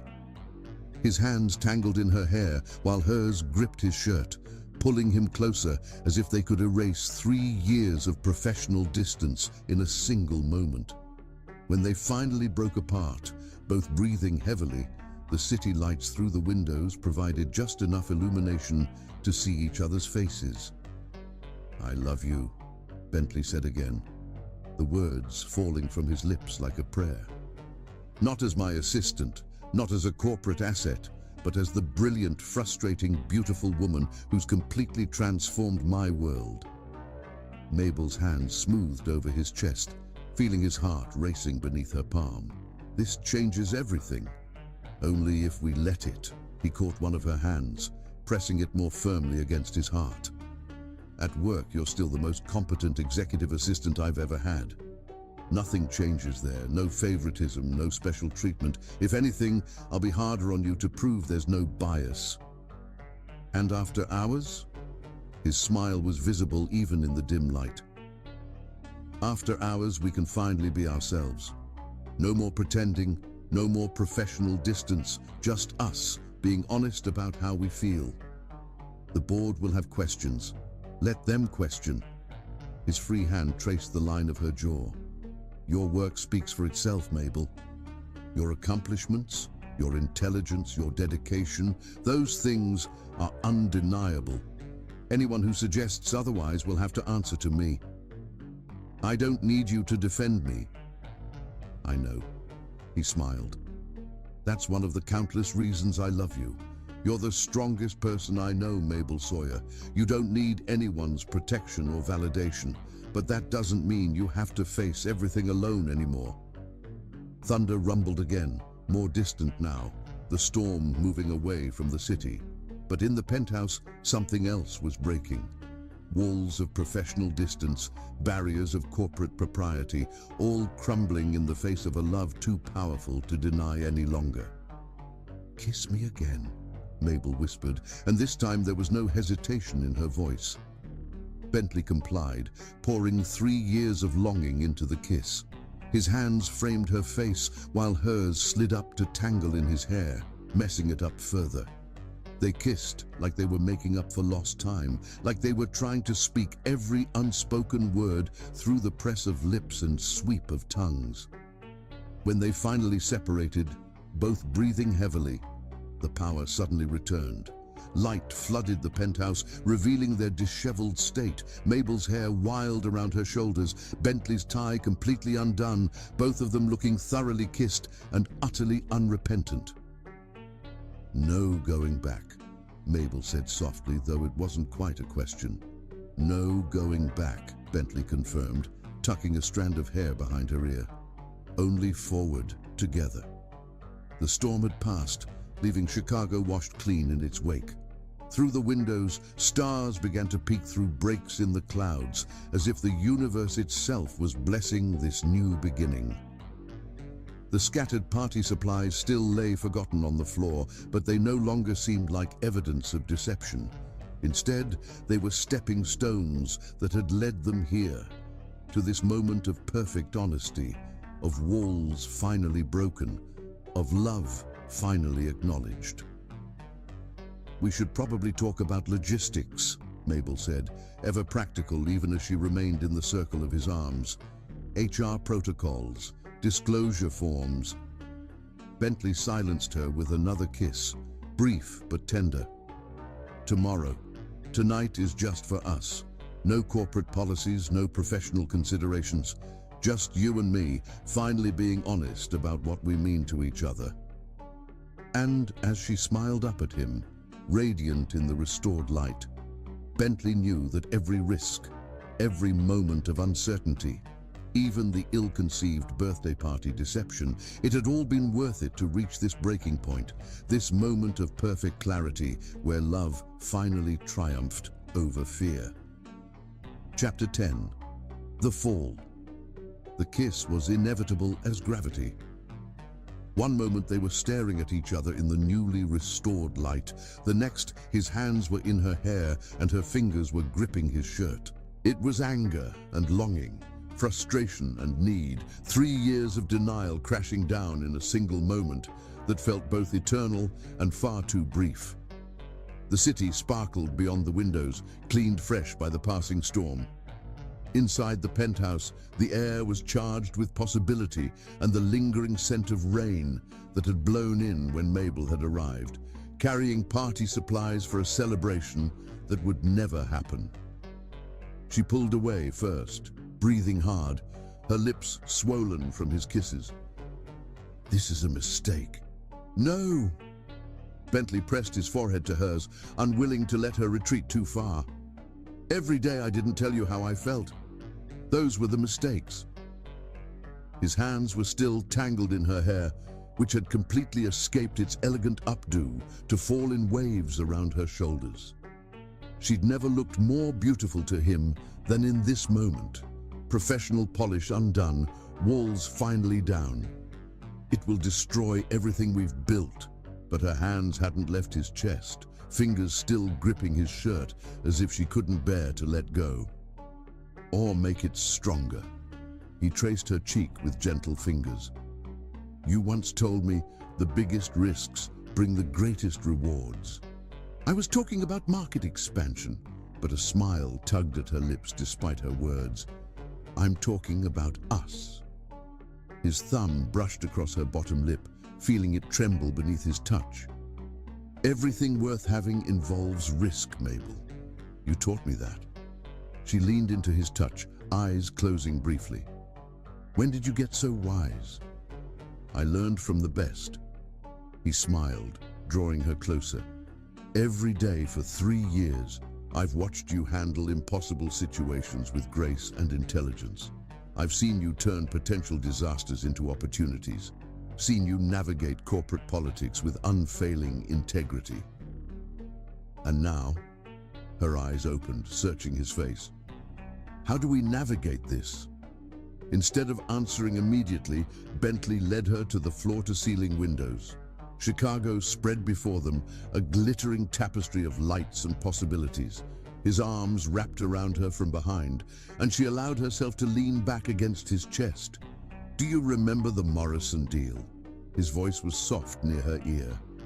2 years ago, when everyone said it was impossible. Of course. She smiled at the memory. The board was certain we'd fail. But you saw the potential. Stayed up 3 nights straight, finding a solution no one else had considered.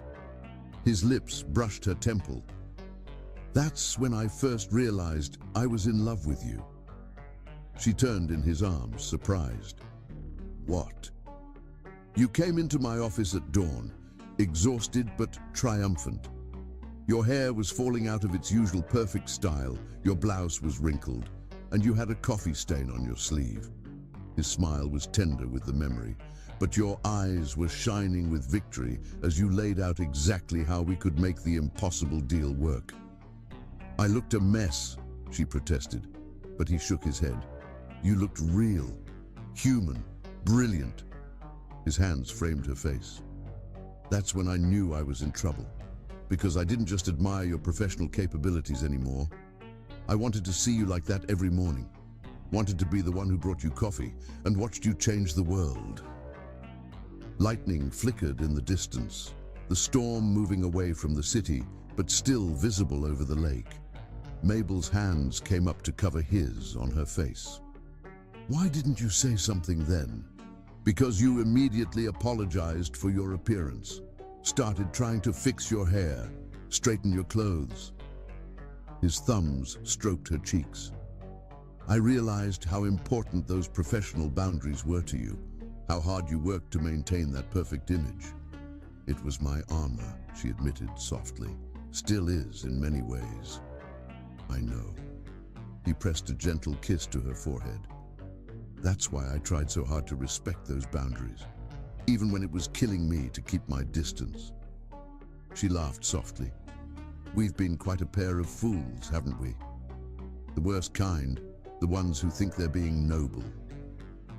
His smile was self-deprecating. Both of us so concerned with doing the right thing that we couldn't see that the right thing and the heart's desire could be one and the same. And now? She tilted her face up to his. What's the right thing now? In answer, he kissed her again. This time there was no hesitation, no holding back. His hands slid into her hair while hers moved up to cup his face. They kissed like they were making up for lost time, like they were trying to speak 3 years of unspoken words through the press of lips and sweep of tongues. When they finally broke apart, both breathing heavily, the city lights seemed to shine brighter through the windows. Or perhaps that was just the joy making everything seem more luminous. I love you, Bentley said simply, not as my assistant, Not as a corporate asset, but as the brilliant, frustrating, beautiful woman who's completely transformed my world. I love you too. The words came easier now, as if saying them once had broken down all barriers. Even when you make up fake birthday parties to get me alone, he had the grace to look sheepish. Not my finest moment. No, she agreed, but she was smiling. But it got us here. Here was still standing by the windows, his arms around her waist, her hands resting on his chest. The scattered party supplies still lay forgotten on the floor, but they no longer seemed like evidence of deception. Instead, they were stepping stones that had led them to this moment of perfect honesty. "What happens tomorrow?" Mabel asked, ever practical even as she snuggled closer into his embrace. "When we have to go back to the real world?" "Tomorrow we face reality together." He pressed a kiss to her temple.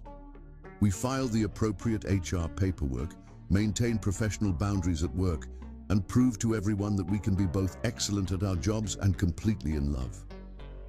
And if they don't believe us, then they lose us both." The certainty in his voice made her heart skip. "I meant what I said earlier, Mabel.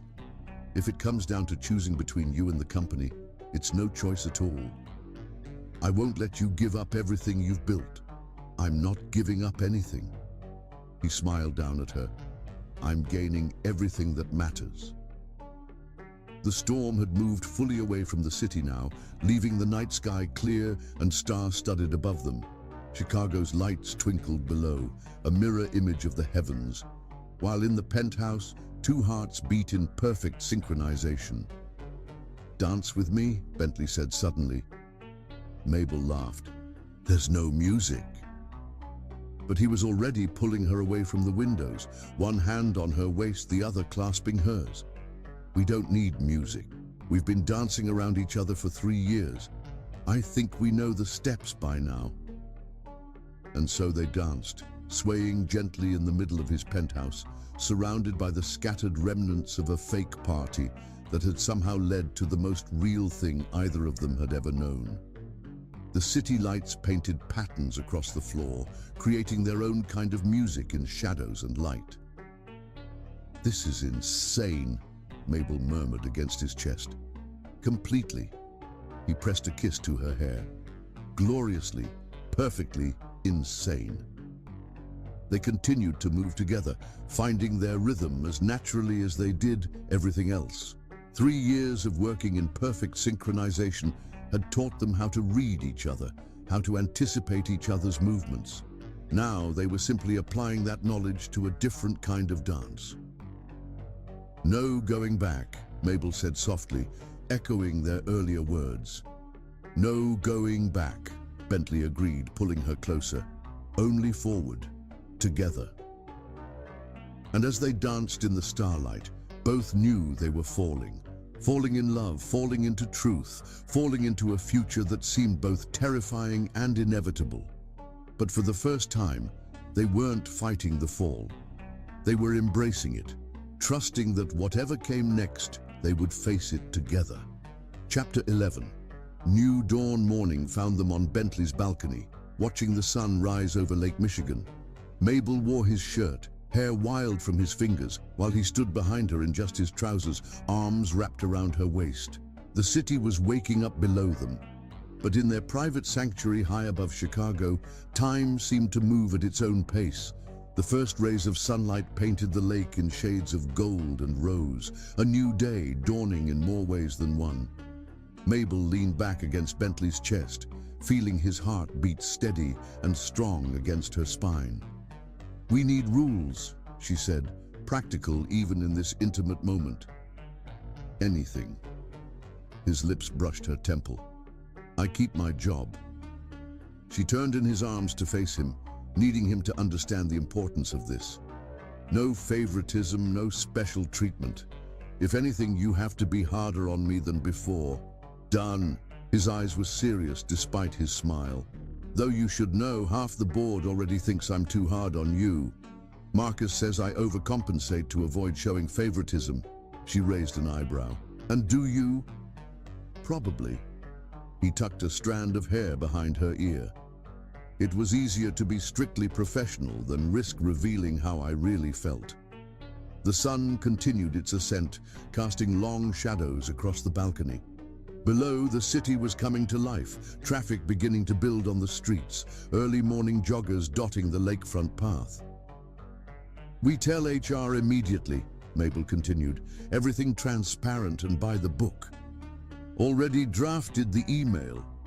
At her surprised look, he smiled. "I may have spent part of the night planning while you were sleeping." "Of course you did." She shook her head fondly. "Always the CEO, even at 4 in the morning. Someone has to be practical." His hands settled on her waist. "Though I seem to remember you making some very compelling arguments against practicality last night." Heat bloomed in her cheeks at the memory. "That's exactly why we need these rules. We have to prove we can separate personal and professional." "We will." He pressed a kiss to her forehead. "Though I reserve the right to admire you from afar during board meetings. As long as it stays from afar during office hours." But she was smiling. "I mean it, Bentley. Everything has to be completely above board. No lingering touches. No meaningful glances across conference rooms." "What about meaningless glances? Be serious." "I am serious." He caught her hands in his. "I understand what's at stake here, Mabel. Your reputation, your career, everything you've worked for. I won't jeopardize that." The sunrise had fully painted the sky now, turning the lake into a mirror of fire and gold. Mabel studied his face in the morning light, seeing the sincerity in his eyes, the quiet determination in his expression. "And if it doesn't work?" The question that had been haunting her finally escaped. "If we crash and burn?" "Then we crash and burn." He pulled her closer. "But at least we'll have been brave enough to try." She laid her head on his chest, listening to his steady heartbeat. "I'm scared," she admitted softly. "Of what?" "Of how much I love you." The words were muffled against his skin. "Of how completely you've become part of my world. Of what happens if this all falls apart." His arms tightened around her. "Do you know what scares me?" She tilted her face up to look at him. "What?" "The thought of going back to how things were. Of pretending you're just my assistant. Of maintaining professional distance when all I want is to hold you like this." His voice was rough with emotion. "I've spent 3 years loving you in silence, Mabel. I can't go back to that." The sun had fully risen now, bathing them in golden light. The city hummed with life below, but on their private balcony, they remained in their own world for a few moments longer. "One day at a time," Mabel said finally. "That's how we'll do this." "One day at a time," he agreed, "starting with HR paperwork." She laughed despite herself. "Very romantic." "I thought you wanted professional?" But his eyes sparkled with amusement. "Though I suppose I could make the paperwork filing more romantic. Candlelight in the HR office. Perhaps some soft music while we sign disclosure forms." "Stop!" But she was laughing fully now, the sound carrying across the morning air. "This is exactly what we need to avoid. Professional at work, remember?" "Strictly professional," he agreed, then proved how unprofessional he could be by pulling her into a kiss that made her forget all about HR paperwork and disclosure forms. When they finally broke apart, the sun was fully up and reality was beginning to creep back in. They would have to face the world soon, meetings and mergers, board members and office politics. But for now, they had this moment, this perfect sunrise, this new beginning. "I should go home and change," Mabel said reluctantly. "I can't exactly show up to work in your shirt." "Why not?" "It looks better on you anyway." She swatted his arm playfully. "Because we're trying to be professional, remember?" "Right. Professional." He pressed one last kiss to her temple. Though for the record, you've never looked more beautiful than you do right now. The compliment made her blush, but she forced herself to step back. I'll see you at the office. Wait. He caught her hand before she could leave. Have dinner with me tonight?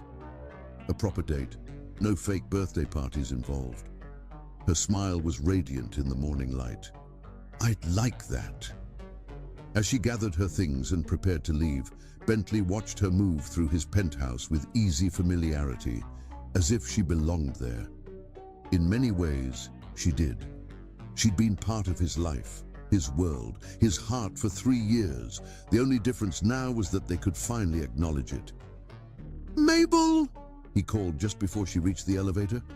She turned, still wearing his shirt, hair messy from his fingers, looking more beautiful than he'd ever seen her. Yes, I love you. Her smile could have outshone the sunrise. I love you too, even when you make up fake birthday parties to seduce me. Never going to let me live that down, are you? Not a chance. The elevator dinged its arrival. See you at the office, Mr. Lawson. See you at the office, Ms. Sawyer. And as the elevator doors closed between them, both knew that while maintaining professional distance at work would be challenging, what they'd found together was worth any amount of careful boundaries and HR paperwork. They had faced their fears, admitted their feelings, and chosen to be brave enough to try for something real. The sun continued its ascent over Chicago, promising a new day full of possibilities. And in a high-rise apartment and a penthouse suite, two hearts beat in perfect synchronization, ready to face whatever challenges lay ahead together. Chapter 12. Epilogue. 6 months later. The Chicago skyline glowed gold in the late afternoon sun, the same way it had on that fateful evening 6 months ago.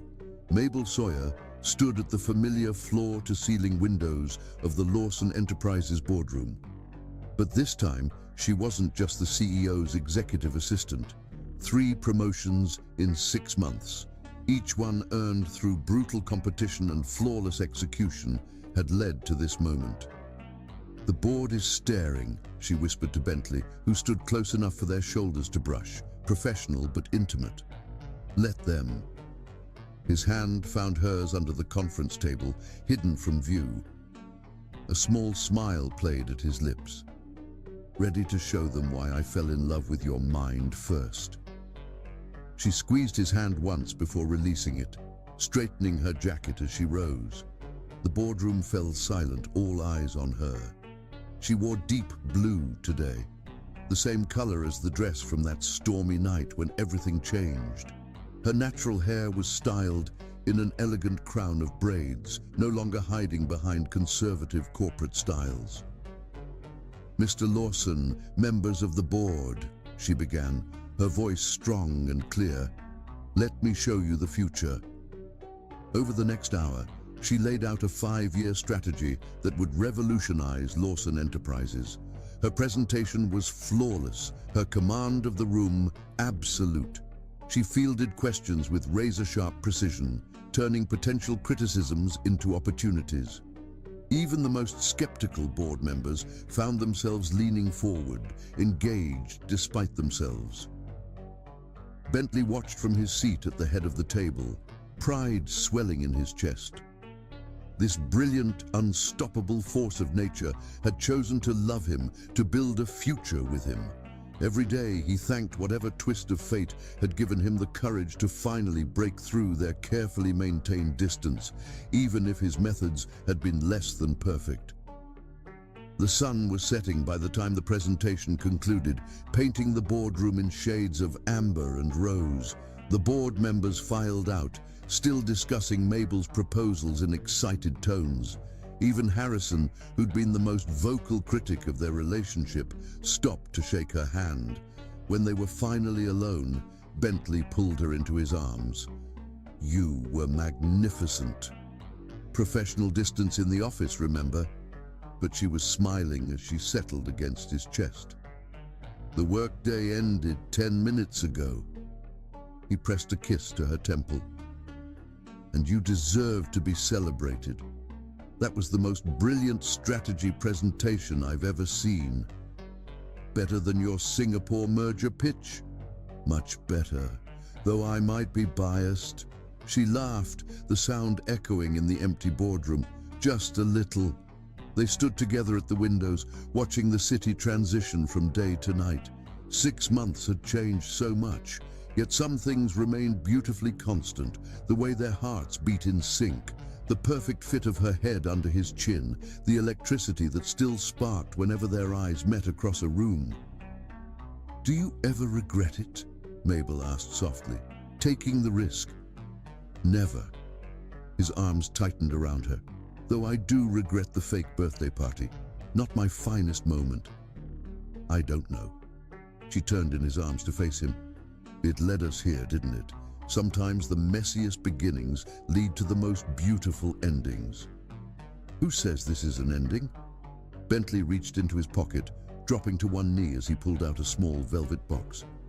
"I'm rather hoping it's just the beginning." Mabel's hands flew to her mouth as he opened the box, revealing a stunning ring that caught the last rays of sunset. "Mabel Sawyer," he began, his voice rough with emotion. "You've been running my life for 3 years, my heart for just as long. You challenge me, inspire me, make me better in every way. Will you marry me?" Tears sparkled in her eyes as she looked down at him. "The board will have opinions about this." "Let them," he grinned. "You just showed them exactly why you're irreplaceable. This isn't about corporate mergers or power plays. This is about me loving you, wanting to build a future together." "In that case," she pulled him to his feet, wrapping her arms around his neck. "Yes, 1,000 times yes."